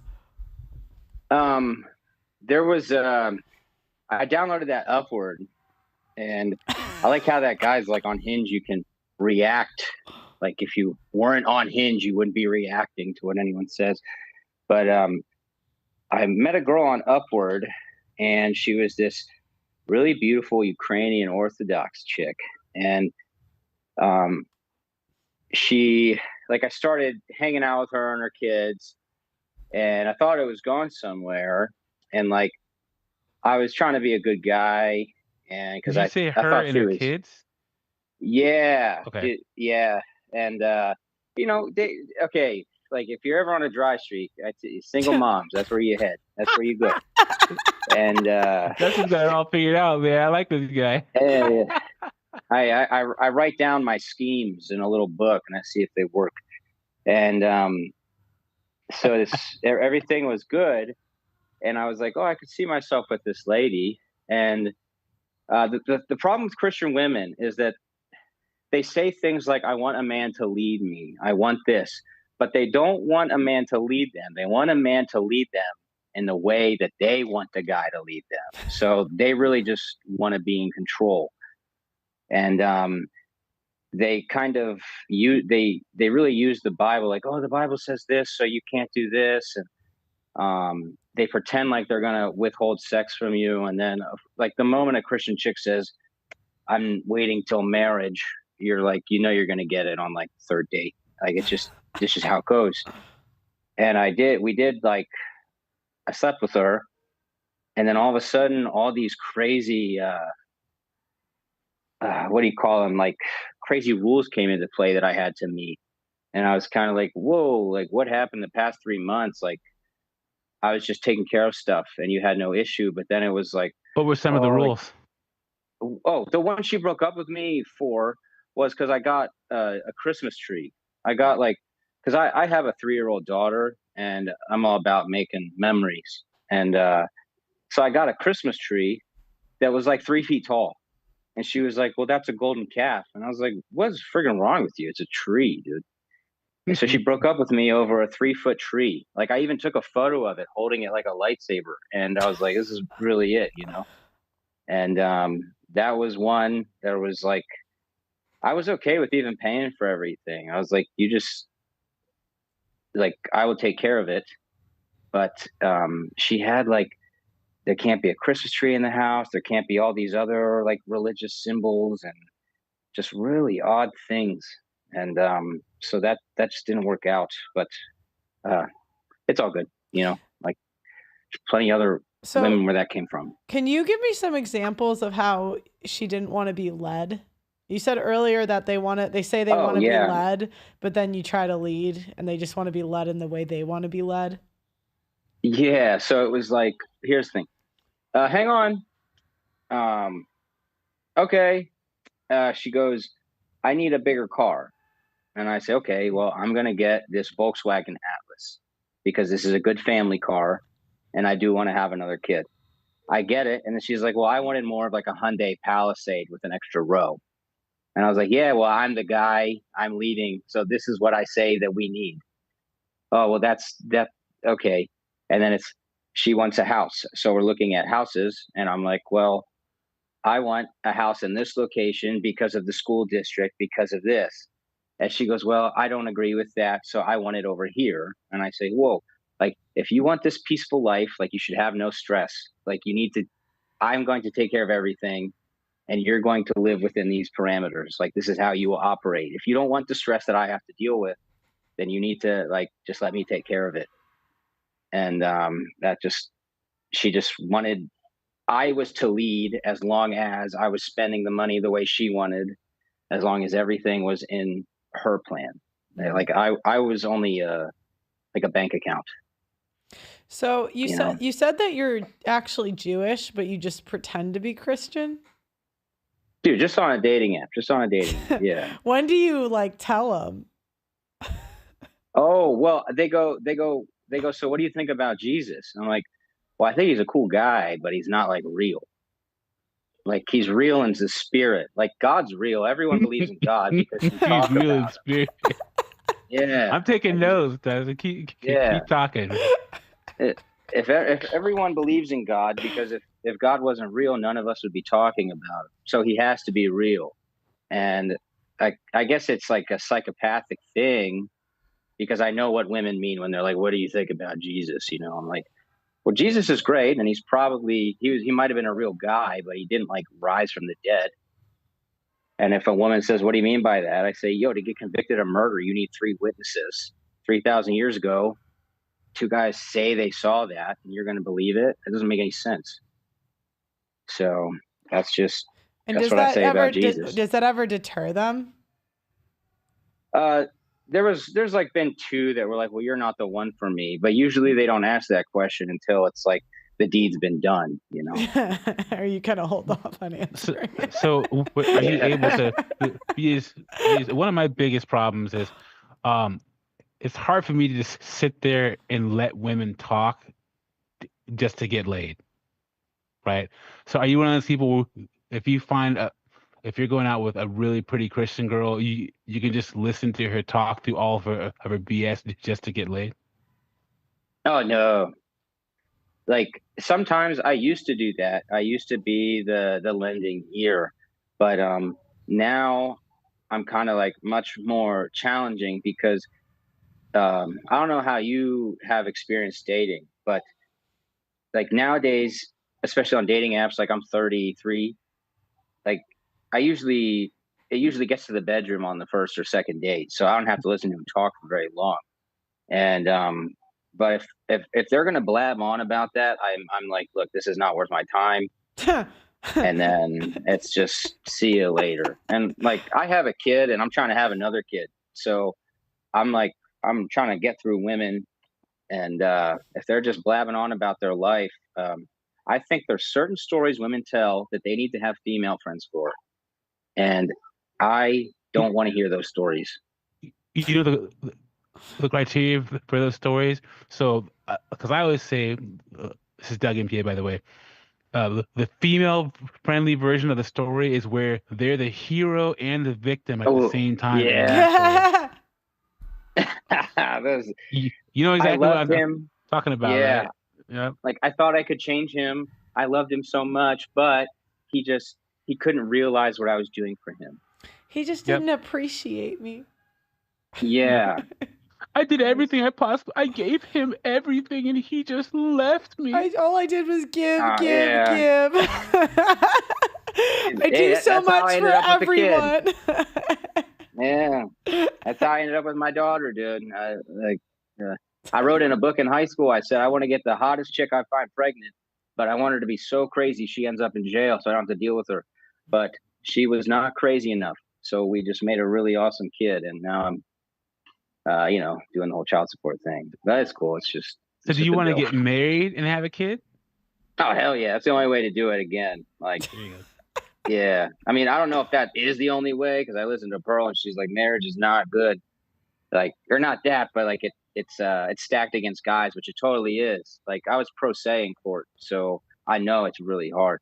But I think like we need to put our values in the right places, and that's what religion is, like a glue, I think. So I'm going to ask you another question. So what is the difference between you vetting? Okay, so you vetted wrong with with the mother of your daughter. So what's different in what you're looking for in the next mother of your next child compared to the first one? Dude, she's quiet. Nice and simple. Yeah. She knows how to shut the F up. Yeah. I'm dating a girl now, and if we're at dinner and she doesn't know what to eat, I'm like, don't talk, I'm ordering for you. She's just fine with it. Like, she's if she's very decisive, and when she's not decisive, I don't wait for her. I just order for her, and she just eats it and doesn't complain. And I'm like, this is a good woman. That's a good woman. The bar is so low. That's all we got to do. Oh yeah, dude. I was like, I know because what I want.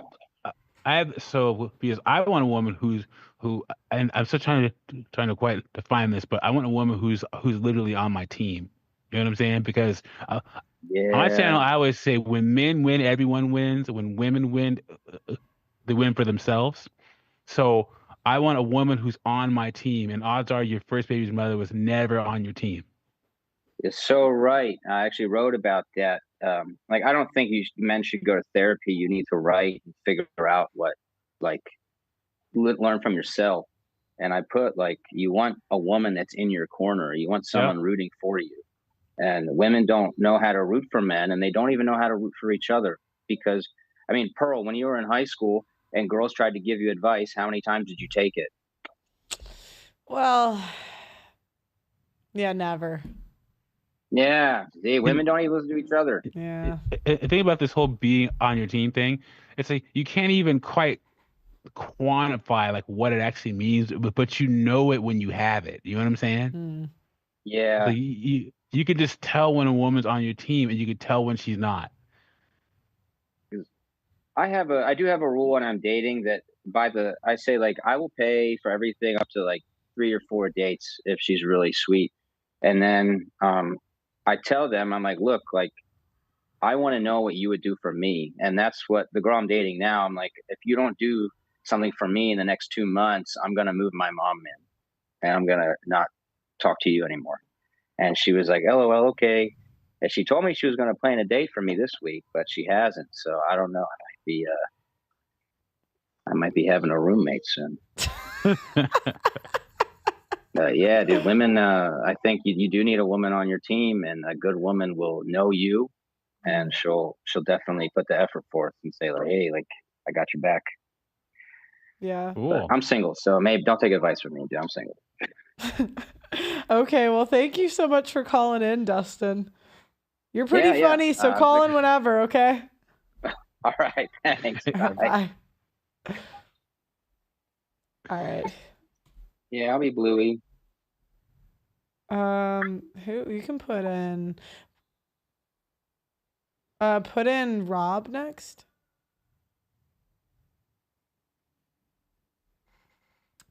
Hey Rob, how's it going? I'm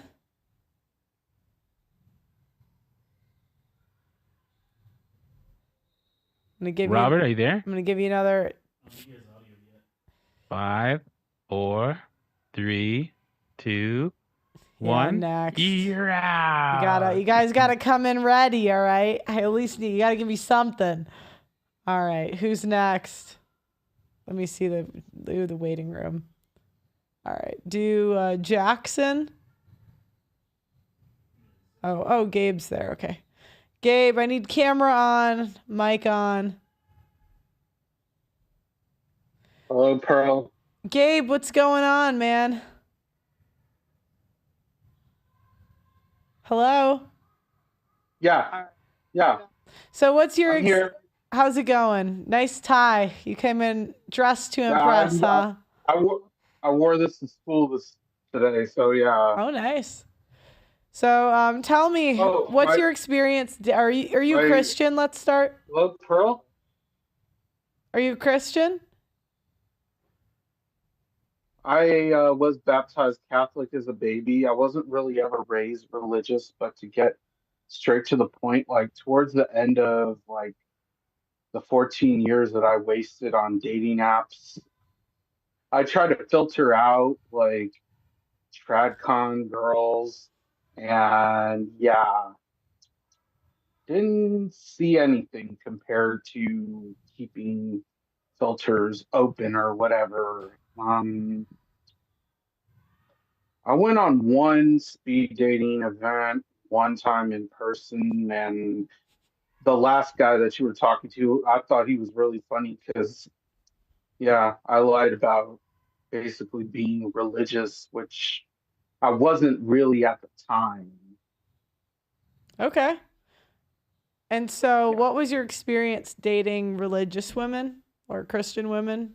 Were they any different? I've never dated anyone religious, but like I can think back to a couple times when I met girls that would say that they were like Christian, and even back when I was a lot more naive when I was younger, I always felt like I could see past their BS based on basically how they would basically walk around like a thirst trap, or would hear later on that, oh yeah, Cindy, was doing 304 activities like with Brad or whatever. I'm just throwing like examples out there. I'm not name those aren't real names of people. I'm just improvising. I honestly Is that something well played? No, that makes sense. So you always kind of knew that they're full of shit from a young age. Yeah, I mean, it's tough because I've always been told, even being raised by liberals and feminists, like, you should go for a religious girl. You should go for a girl like the Duggars or whatever, stuff like that, which, I mean, to me, even as embracing Catholicism again in life, I just feel like, I don't know if I really like them as an example, which, I mean, that's my opinion, but it is what it is. But that pretty much sums up everything else. I mean, that sums up everything on my end. Cool. Well, thanks for calling, Gabe. It's a pleasure as always, okay? Yeah. Have a good one. Bye-bye. All right, bye. The next one we got in the queue is going to be... Well, thanks for calling, Gabe. It's a pleasure as always, okay? All right, we got Jackson next. How's it going, Jackson? Can you hear me, Pearl? I can hear you perfectly. Okay, excellent. First time calling in. Are you? Do you have the video playing in the background? I do. Let me turn it off. Yeah. Okay, is that better? Yeah, that's better. Okay, there we go. Yeah. So, are you Christian? I am. I'm a Bible believing Christian. And I have been using the dating apps for quite some time. What I would say in a word is Christian women on the dating apps are super picky. That's the first adjective that comes to my mind. Like it's really, really hard to set up a date with them, I've noticed. Like the same hypergamy stuff that we always talk about on other dating apps and all that just applies as full force or possibly even more with the Christian dating apps. I found that I had to really learn how to even text them, because you have to text them a very specific way. Like if you use too many exclamation points or emojis or something like that, it can come across as feminine and stuff. And I still am by no means any kind of expert on it, but I still have learned to text a little bit better than I used to, and I've been able to get more dates than I have in the past. But then I also find the second thing, besides it being just them just being super picky to get the date in the first place, I find that they catfish a lot. Like I've noticed a lot of them are a lot heavier than they look in their profile pictures. Like ways of like taking photos of just like, now I know it's a huge red flag if there's no like full body shot of them standing somewhere or something like that. So the modesty is more convenient rather than out of virtue. It doesn't count if you don't have a hot body. Yeah, well, exactly right. You also have to watch out for sorry, go ahead. What Doug? camera angles they take their pictures at. If they only take pictures where it's like up above them a little bit, coming downward, or there's certain angles where you can't see their double chins and stuff. Exactly right. Man, you gotta watch out. Yeah. I've been on several dates where that's the case. Then another thing I find is that that the thing that Pearl always talks about, which is I'm traditional except I'm really not. Like I was on a date with this woman a few weeks ago, actually, from a dating app from Hinge, who said she was a Christian, and she may be a Christian. I personally definitely believe you can genuinely be a Christian and yet not have some things right and that sort of thing. So I'm not saying she isn't a Christian, but she was saying that like, oh, I'm traditional. And so I said, that's interesting. What do you mean by that? And she was like, well, I mean that I'm a Trump supporter. I'm like, oh, okay, that's a good start, but what would, and like I asked her the There's classic question of, because she had this career she wanted to do, what if your husband wanted to you to not do that, to be a stay-at-home wife? Oh no, I would never do that. Yeah, And I'm like, because yeah, that's does she she short that's circuited when you asked her that, right? exactly does she right, exactly does right. she Yeah. realize Amber Rose is a Trump supporter?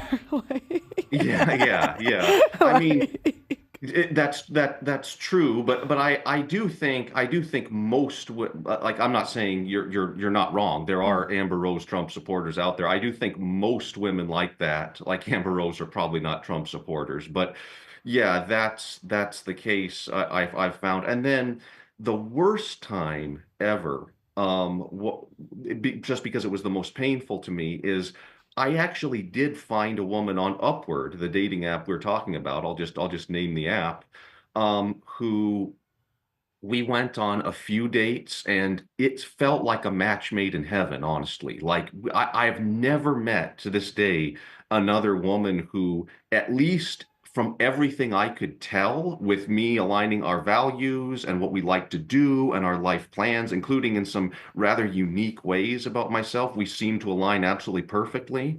And this won't surprise Pearl at all, but she just cut everything off with basically no explanation. She just sort of canceled all of a sudden. And so yeah, I mean, this is all She's really probably to married. say. Sorry? She's probably married. I don't think she's married, but it was another guy that she ended up going out with after Oh, this. okay, okay. So you're on the right track there. She wasn't married, fortunately. But anyway, the all this to really say is that in my personal experience, what Pearl talks about regarding Christian women not being any different than just women in general, it just I mean, I hate to believe that that's true, but that's what I experience on a day-to-day basis, if that makes sense. hmm. I'm gonna ask you a question. Is there, uh, are you in your 30s, 40s? I'm 32, almost Oh, 33. Yeah. so is there a red flag age where a woman is at a certain age and she says she's a Christian? Because me, I'm in my 40s, and if a woman says she's a Christian in her 30s, but she's never been married and she doesn't have any children, I'm like, wait, what's going on here? Like, it, it's kind of a red flag. So But that but that's but, yeah, but I I'm see not where. religious, not even close. Sure, So sure. Gotcha. So I don't quite look, I see what you're asking. I don't look at it quite that way.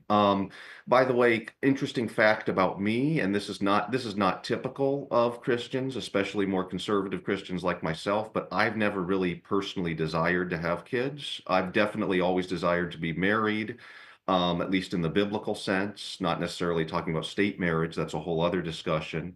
good man. Again, I'm not saying I'm completely closed to that if that's God's will for my life. So it's not I definitely, I'm completely closed to that either. But to answer your actual question, for me, what is more important than the age? I see where you're going with the age, I really do. But what I ask when a woman says she's a Christian is, well, what do you mean by that? You tell me what a Christian is, and why and how you became one, and that sort of thing. And I've had some Now, good when you ask that conversations on. question, Yeah, absolutely, do you absolutely. I said have because do you have an we, idea in your mind that yeah, there's a yeah, no, right yeah. I answer? believe Hold on, hold on, hold I on. Is there is that a question where in your mind you have an idea that there's a right answer yeah. and a wrong answer? For sure, for sure. And what Yeah, would be the right I answer come for a woman from to say I to come you? from a school of thought called free grace theology, which is we believe salvation is completely by God's grace. So that's another reason I think some of these Christian women who are doing things I think are wrong still may actually be Christians, which doesn't mean their behavior shouldn't be called out, obviously, but Okay. like that's where I go with that. I see how closely or not closely they align with that.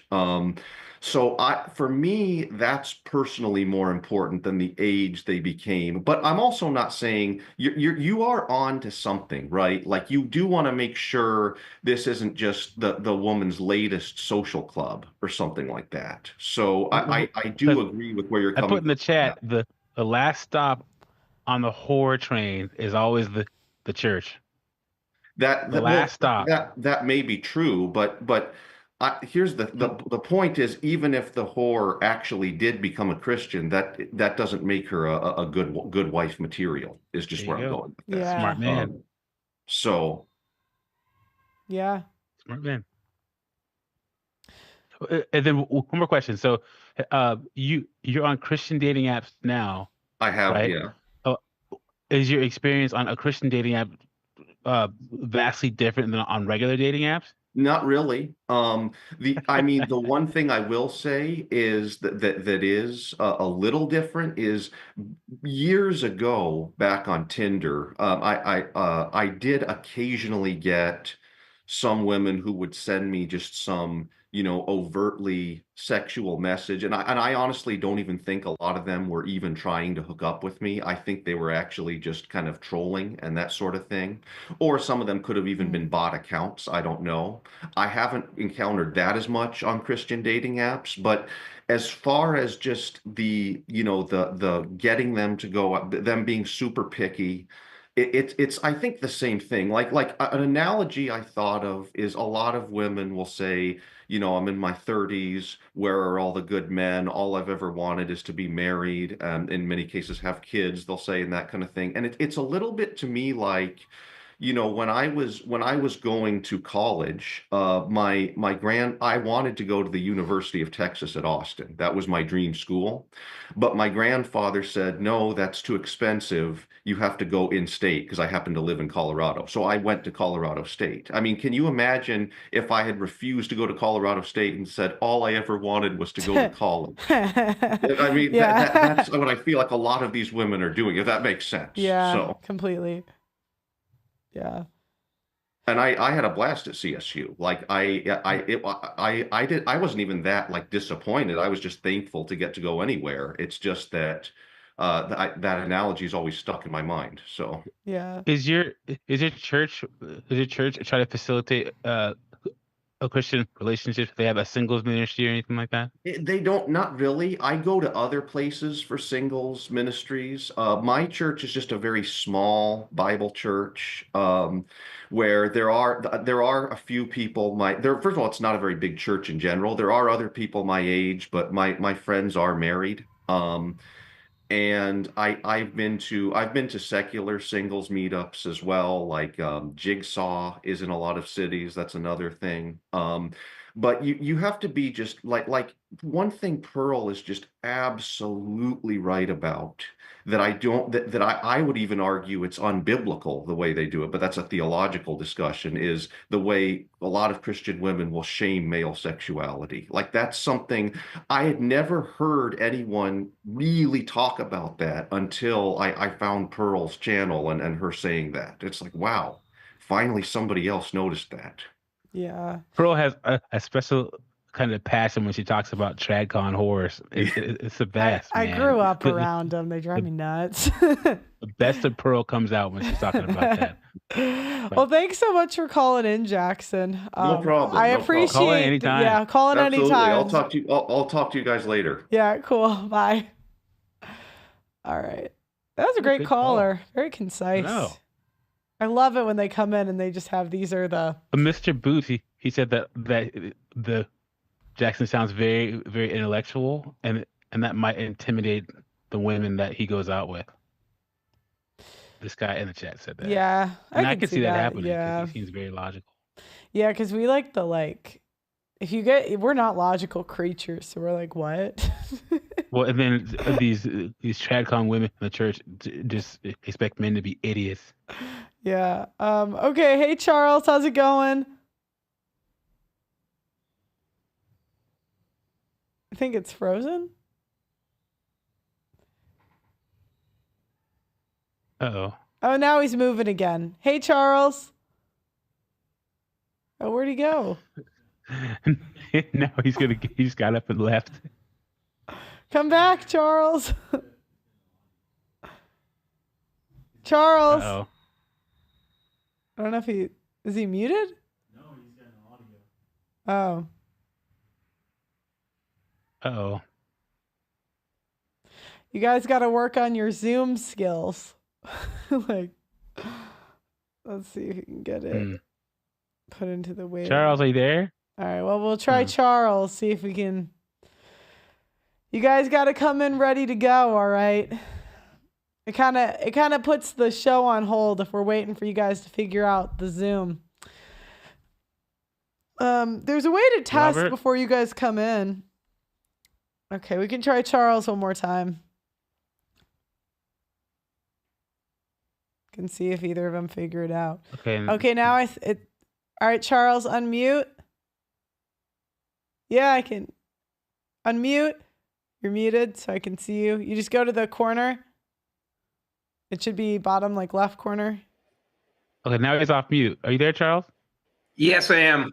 There he is. There Yay. he is. What's going How's on? it going, Charles? I'm doing good. How are you guys? I'm good. So are you a Christian? So I'm a Christian. I've not done the dating app thing, but I can tell you about churchianity women. It's funny. I'm divorced. I'm 60 years old. Currently, thank God, I have a girlfriend that's 49 and I get sex every day, so I'm happy. Let's go. No wonder he's got that smile. Was your ex-wife like super Christian? You guys did the whole typical Christian marriage thing with your ex-wife? Well, no. So my ex wasn't Christian. She was a psychologist. And there it is, right there. There it is. But I had the withholding for like 2 years from her before my divorce. So God's being good to me now. But I'll tell you, all the women in my church, though, it's like born again single moms come in and get their born again virginity. You know, they get baptized and then they get their virginity, and these simps like are all over them like white on rice. I go to these Bible studies and I tell guys, don't do it. You're headed for problems. But the simp epidemic is real, and I wish I could get it through to guys, 50 and younger. Like, go for it. When don't buy into the BS and the stuff they preach in church is absolutely insane. You're right about the pastors, and you're right about the band people. They all walk around like they own the place, and the youth ministers too. Oh yeah, I forgot about them. Like they are. It's brutal. It is absolutely brutal. And Pearl, I love what you do, but the Christian conservative women are a whole group unto themselves. The woke women are out of their minds, and you can tell by the laughter that they're woke and just go the other way. I always say, because remember, nature marks its most poisonous things with odd shapes and like weird colors. So feminists and all them, you can catch them by their purple hair and that like septum piercing and stuff. But these fake trad cons, they look like everybody else, so they're hard to spot. It's amazing, and they blend right in. And I don't know what it is, but like society falls for this trad con thing. Like it's absolutely mind-numbing, the fact that men are so willing to give up the ghost for anything. I don't know. If you're stoic and you're a guy and you can take the 7 seconds or 7 breaths to slow things down a bit, you're going to save yourself a lot of trouble in this world. So, what age do you see are the men that fall for it the most? Do you find them to be young guys, boomers, millennials? I'd say probably like they're either really young, they're sort of the 19 to 25 range, or they're the 40 to 35 range. Okay. those are the guys in the 25 to 35 range.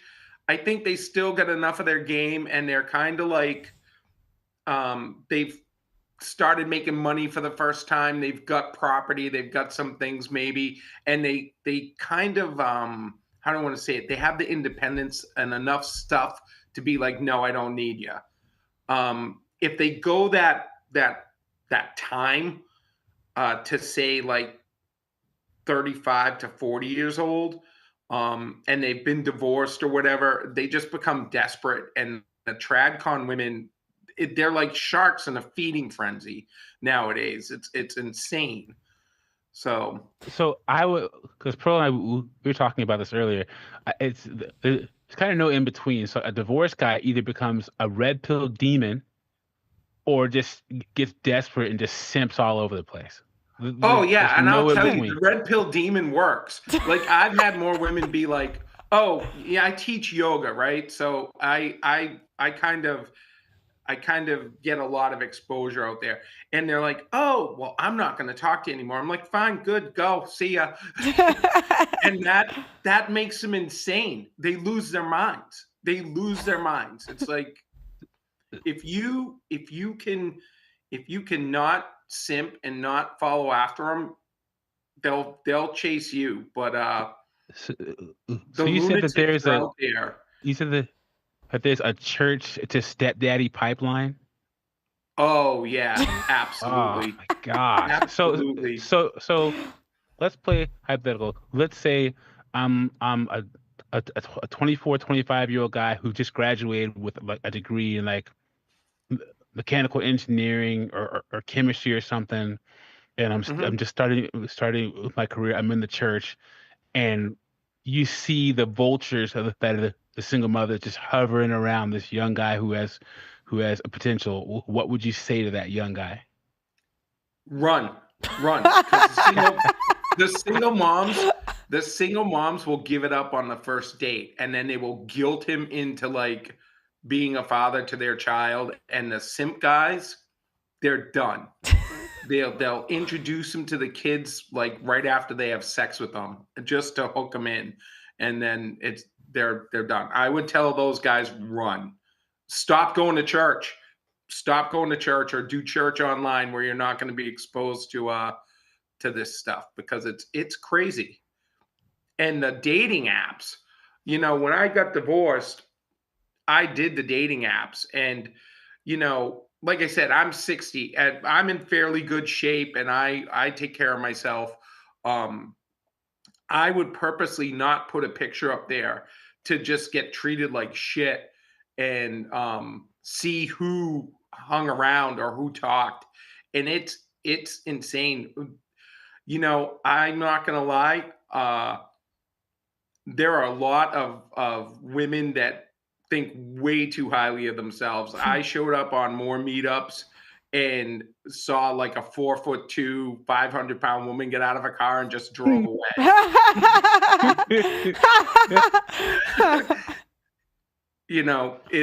It's sad, but they think they are. I don't know. They think they're entitled to this thing, and I make good money. I'm retired. I made six figures. I don't understand the disparity between what women feel they're entitled to and what men think they're entitled to. Men are just desperate, and society breeds this simpism, if you want to call it that, like where they feel like they have to take whatever they can get. Right. If so. Cool. Yeah, Any I mean, questions or anything? no, I agree with you. I'm like, I don't know what to add. Do you have anything, I just real Doug? quick. So what is the most common weapon? Because I'm still stuck on this church Okay. to stepdaddy pipeline. It's just blowing my mind over here. So what are some of the typical tactics that these women use or say? I think they do the church thing to find the simps, and then it's sex. The single moms will just give it up, Oh, And really?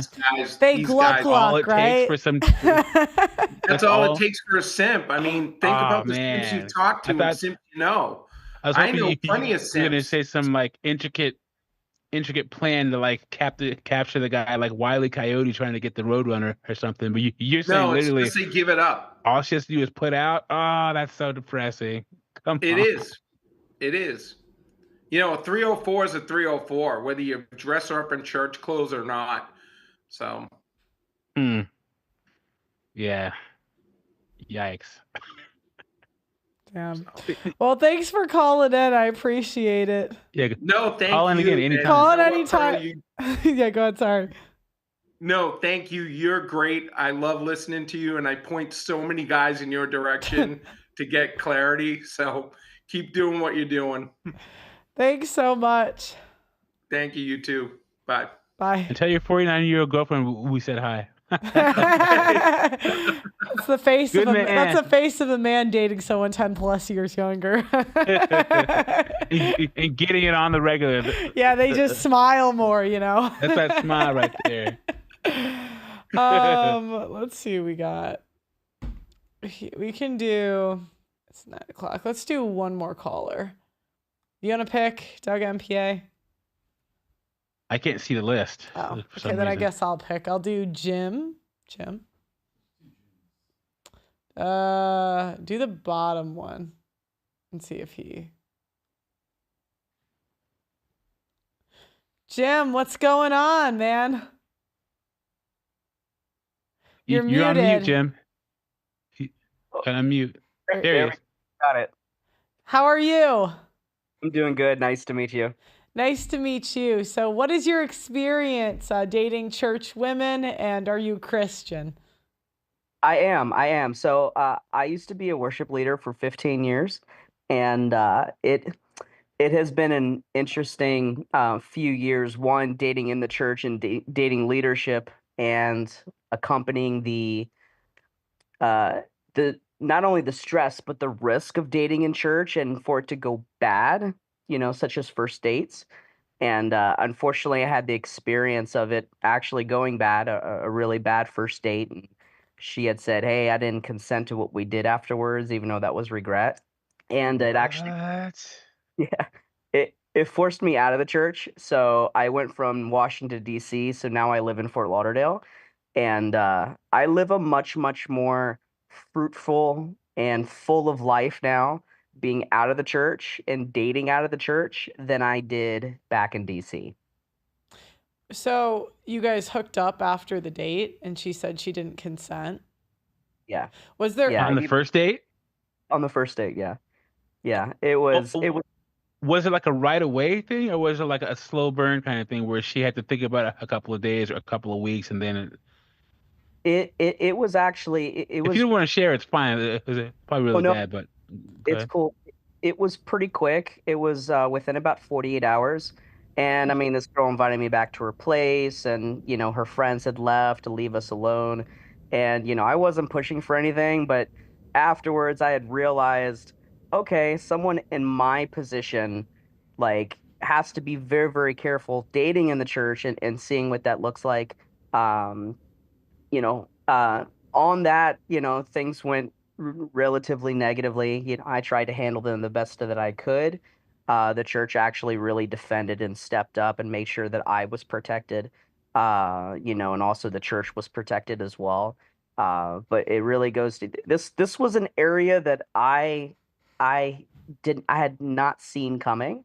So I would say, if you're dating in the church and you have a lot of your friends in the church, it's certainly something to think about, and possibly even something to talk about, coming from the male side of the fence. So what happened the next, like, how quickly did she accuse you of that? Was it like immediately, or did word get around and she got embarrassed? Or like, did you tell someone and like it went around like... Did it like because I found divide the church in half? I'll tell you what Go I ahead. found personally, and you can tell me if this matches. I found that a lot of times if the guy tells someone, he kind of shoots himself in the foot because women are fueled by their reputation. And so if you Oh, yeah. make them look bad, you like their hell has no fury. Not like a Yeah. woman scorned, it's like a woman who looks bad. So was that what happened, or did something else happen? So I didn't say anything. I mean, when I dated her, I was 32, 33 years Okay. old. So, it's not in my best interest to go, Right. Yeah. around and tell people. Uh, it, it came from her, and she says, "Listen, I don't consent to what we did. Can we be friends?" And, this was back when I was really involved with Wayne and really involved with Red Pill, how you don't be friends with women. And now I believe something totally differently. However, I'm like, no, we can't really be friends after what we did. It's kind of hard to back off. And she went crazy, really brought up the leadership. The entire church got involved. And yeah, I was told, don't reach out to her, let things go. Let's pull you out of ministry for a while.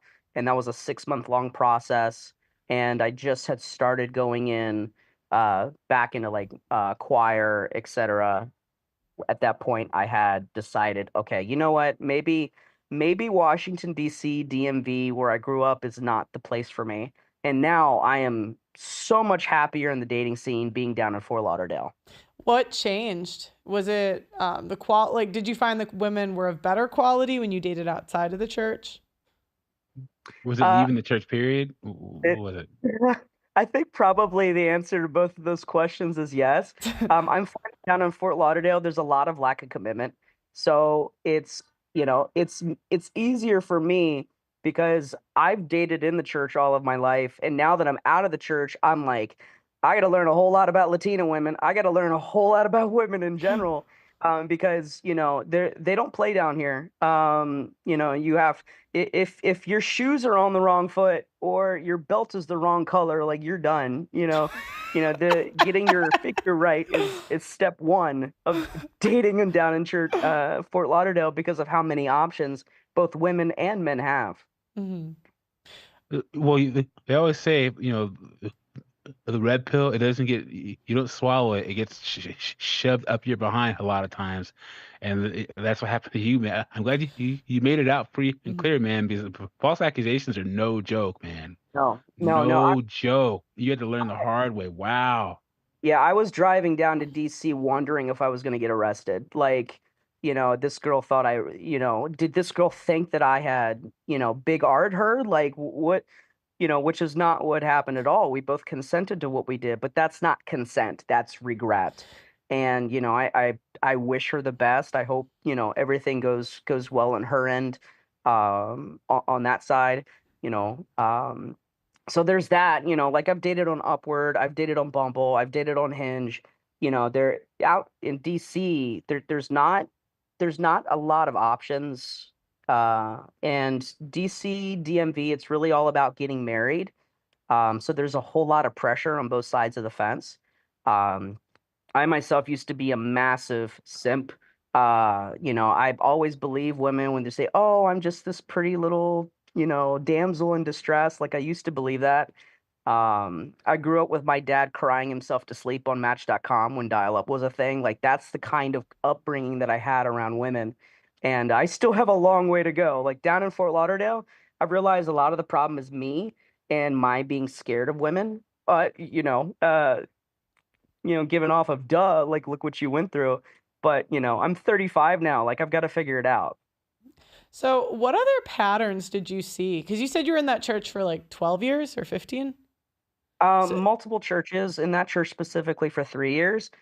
Good question. So, one of the big things I noticed is that there, uh, there was a lot of focus, yes, to get married, but there was also a lot of private things that go on in the background. Like they say one thing, but they really do another thing behind closed doors. Mm-hmm. And me coming from the church side of the fence, like, hey, if I love Jesus, I love Jesus. Like I'm, going to stick to that. And that comes with, hey, let's wait for a while or let's wait till marriage. A lot of the waiting until marriage stuff, like they hit that really hard. And I really love what you said earlier, like how much control they exhibit when it comes to sex or when it comes to affection. Because it's so it's so disarming to a man when they hear that, and it's not typically it's not like, "Hey, don't kiss me. Don't kiss me now." Not "Don't kiss me ever." When you're out on a first date with a girl, it's like you haven't really gone through the right steps to get to that point. But when you're dealing with Christian women, it's like, it's they hell sent it, as far as, I don't do this until I'm married. I don't do that until I'm married. When really you do need some of those experience to identify, hey, are we compatible? Or is there some things that I need to know before deciding, hey, I'm going to do this or not? Mhm. What did you see in terms of like the dating culture? Like, did you see women sharing men in church? Did like you ever? Did you see the single mother? The pastors, like what did you see? Yeah, go ahead. Did you see the church to stepdaddy pipeline, like the last guy said? Good question. So, I didn't see a whole lot of single moms in the smaller church that I spent a lot of time with. But there certainly was dating was still it wasn't really thought out in the church, and I don't really think it is as a whole. It's something that's more of an afterthought, and then when stuff bad happens, the church is reacting towards them to hopefully fix them. One of the big things when I was involved deep in the church was like, hey, I wish someone would teach guys how to do this right so they're not so feminine when they approach women, because women are forced to be men nowadays, especially in church. And I did notice a lot of sharing of men. Like when you date a girl in the smaller churches, you pick one, and then after that, you can't like talk to another girl for 6 months, or it's typically seen as, oh, you're a player, you're a guy who wants to get around. When the bigger churches, What's the holdup if it didn't work? You might as well move on. Like 6 months, like, dang, Yeah. they don't want you to. especially with the male to female ratio in the church. Yeah. Like, how is he gonna get married if he's got 2 chances a year? Like, you got 2 shots a year.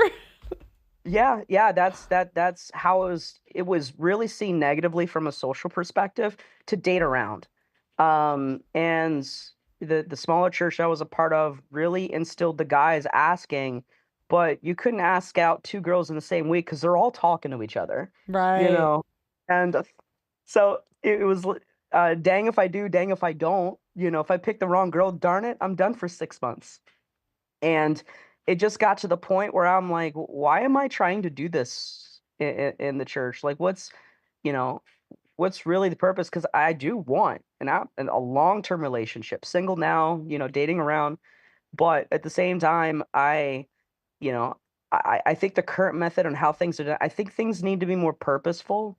And we don't have married couples trying to teach single guys how to date, actually teach, God, they can't. Do you know what these married guys would do in this market? They'd be by themselves. They have no idea. We don't in the church like, we expect they're like court her. You're like, these girls are getting like banged out in college, man. You can't court these hoes. Yeah. I don't. She's got a kid, man. Like, sorry, go ahead. Yeah. I try to avoid, as much as I love single moms, if you have any of those listeners, I love you. But, it got me in my 30s. Like, I try to avoid that because at the end of the day, it is, the kid is going to be first and I'm going to be second or third and everything's going to revolve around the kid. And, it's a decision that was made and, I support it. There are guys out there who make great second or third fathers, support that. But at the same time, that's not really what I'm looking for, I don't know if I want a kid right now, but at the same time, I shouldn't feel like I have to choose that early on. Hey, yeah, I have to, say immediately, yes, I'm okay with a kid in the picture. Did they You can ever? just sum it up and just say it's just not your problem, man. That's it. Yeah. It's not your problem. Did they ever try to force like single mothers or subpar women on you, where they're like trying to get you to ask out or date women that you're just like, no, No. that's Typical tactic is no. you're getting older now, and you might have to accept this, or you might have to accept that because you're getting older. You've heard that before, right? Yeah, yeah. No, I was never forced or coerced or requested to date a specific girl. I've had girls in the church try, set me up with their friends, and sometimes those went well, sometimes those, didn't. Um, however, I think at the end of the day, the best thing that you can do is realize when it comes to, if you don't interact with women, and actually 40% of guys today don't interact with women at all. They've never approached a girl, like if you realize, the awkwardness that some guys may express, a lot of that is on you and you have to fix that. Mhm. If you realize, hey, I have to fix that, I have to make a decision to do so, and you start working on it, you'll find that, holy crap, there's no competition at all between a masculine man and a woman out there who wants to be approached, especially out here at Fort Lauderdale. Like a lot of it is location, and also a lot of it is, hey, confidence. And when I found that out, I'm like, oh wow, I absolutely have to take action here. Because I'm getting in my mid 30s. I may look 29, 30 right now, but that's not going to last forever. It's okay. We love a little gray. We love the gray and wrinkles. You guys got forever.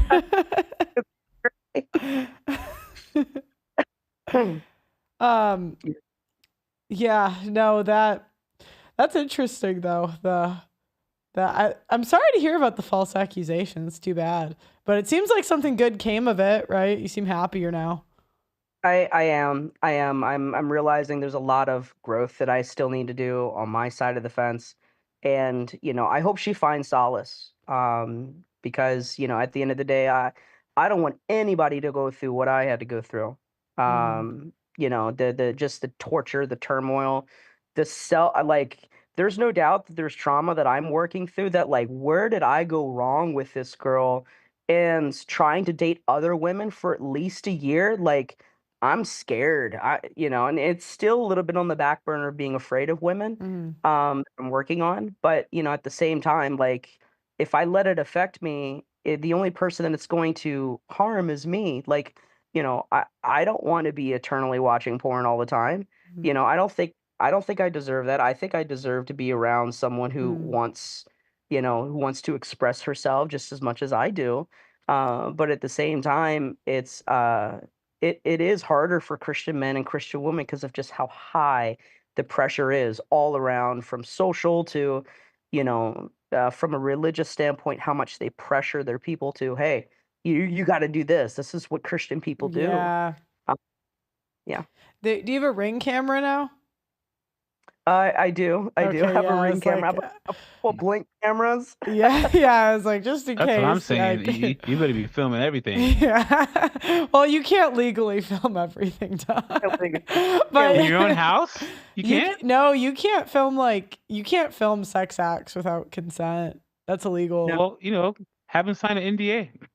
No, I'm sorry. Have them sign a contractual document each time. Yeah, you can do that. Or if you get like a Ring camera in like the living room and leading up, that's not illegal.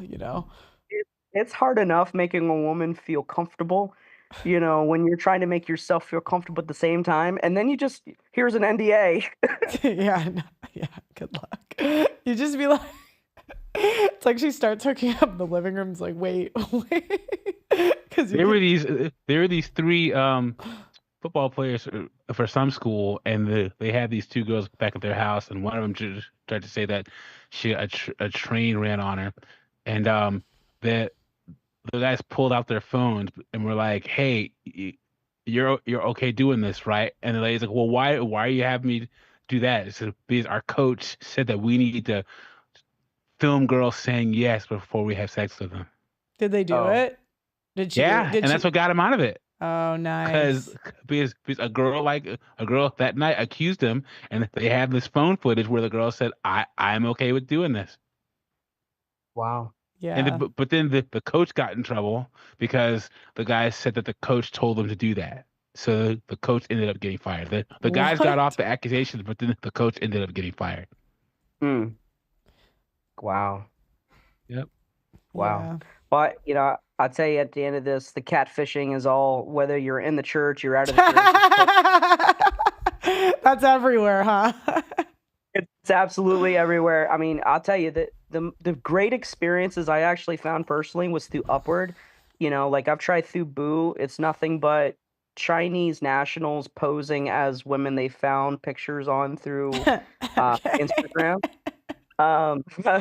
And Hinge for me has been fantastic. Bumble has been pretty good for me too. Tinder, I don't mess around with Tinder, but Upward was really, really good when I was in DC, the Nova area. I had some great experiences on that. Great. Well, thanks so much for calling in. You're a great caller, so call in anytime. Will do. Thank you, Pearl. Have a great day. Thank you.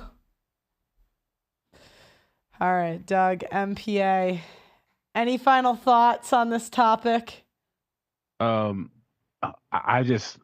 can't get past the whole, if you're 30 to 35 and you proclaim to be Christian and you're holding a Christian standard, but you've never been married and you don't have any kids, it's a red flag. That's what does Saint Kevin Samuel say? If you're Christian, what's your purpose on this planet? To be a helpmeet, and you haven't been a guy's helpmeet yet, but you're Christian. Are you serious? So that's a big red flag for me. If a woman's between the ages of 30 and 35 and she's never been married, or doesn't have any kids. Yeah, I agree with you, Doug. I think Christian women are worse. I actually think they're worse because they require morality from the guy and bring no morality to the table, where liberal women require no morality on either side. There you go. All right, guys. Thank you so much for watching the show. And thank you, Doug MPA. A pleasure as always. Guys, go to theaudacitynetwork.com if you want to support making us YouTube free. We are remonetized, but we do get, I was demonetized for 1.5 years. And so my goal is to get enough people on the website where I'm not as, it's a little stressful. And, also we're going to do a presentation tomorrow on is government work for you. So if you want to see that, it's going to be live and you're going to be able to ask questions directly to our guest speaker tomorrow. It's going to be after our show. Thank you so much for watching. Like the video, and I will see you guys tomorrow. Bye-bye.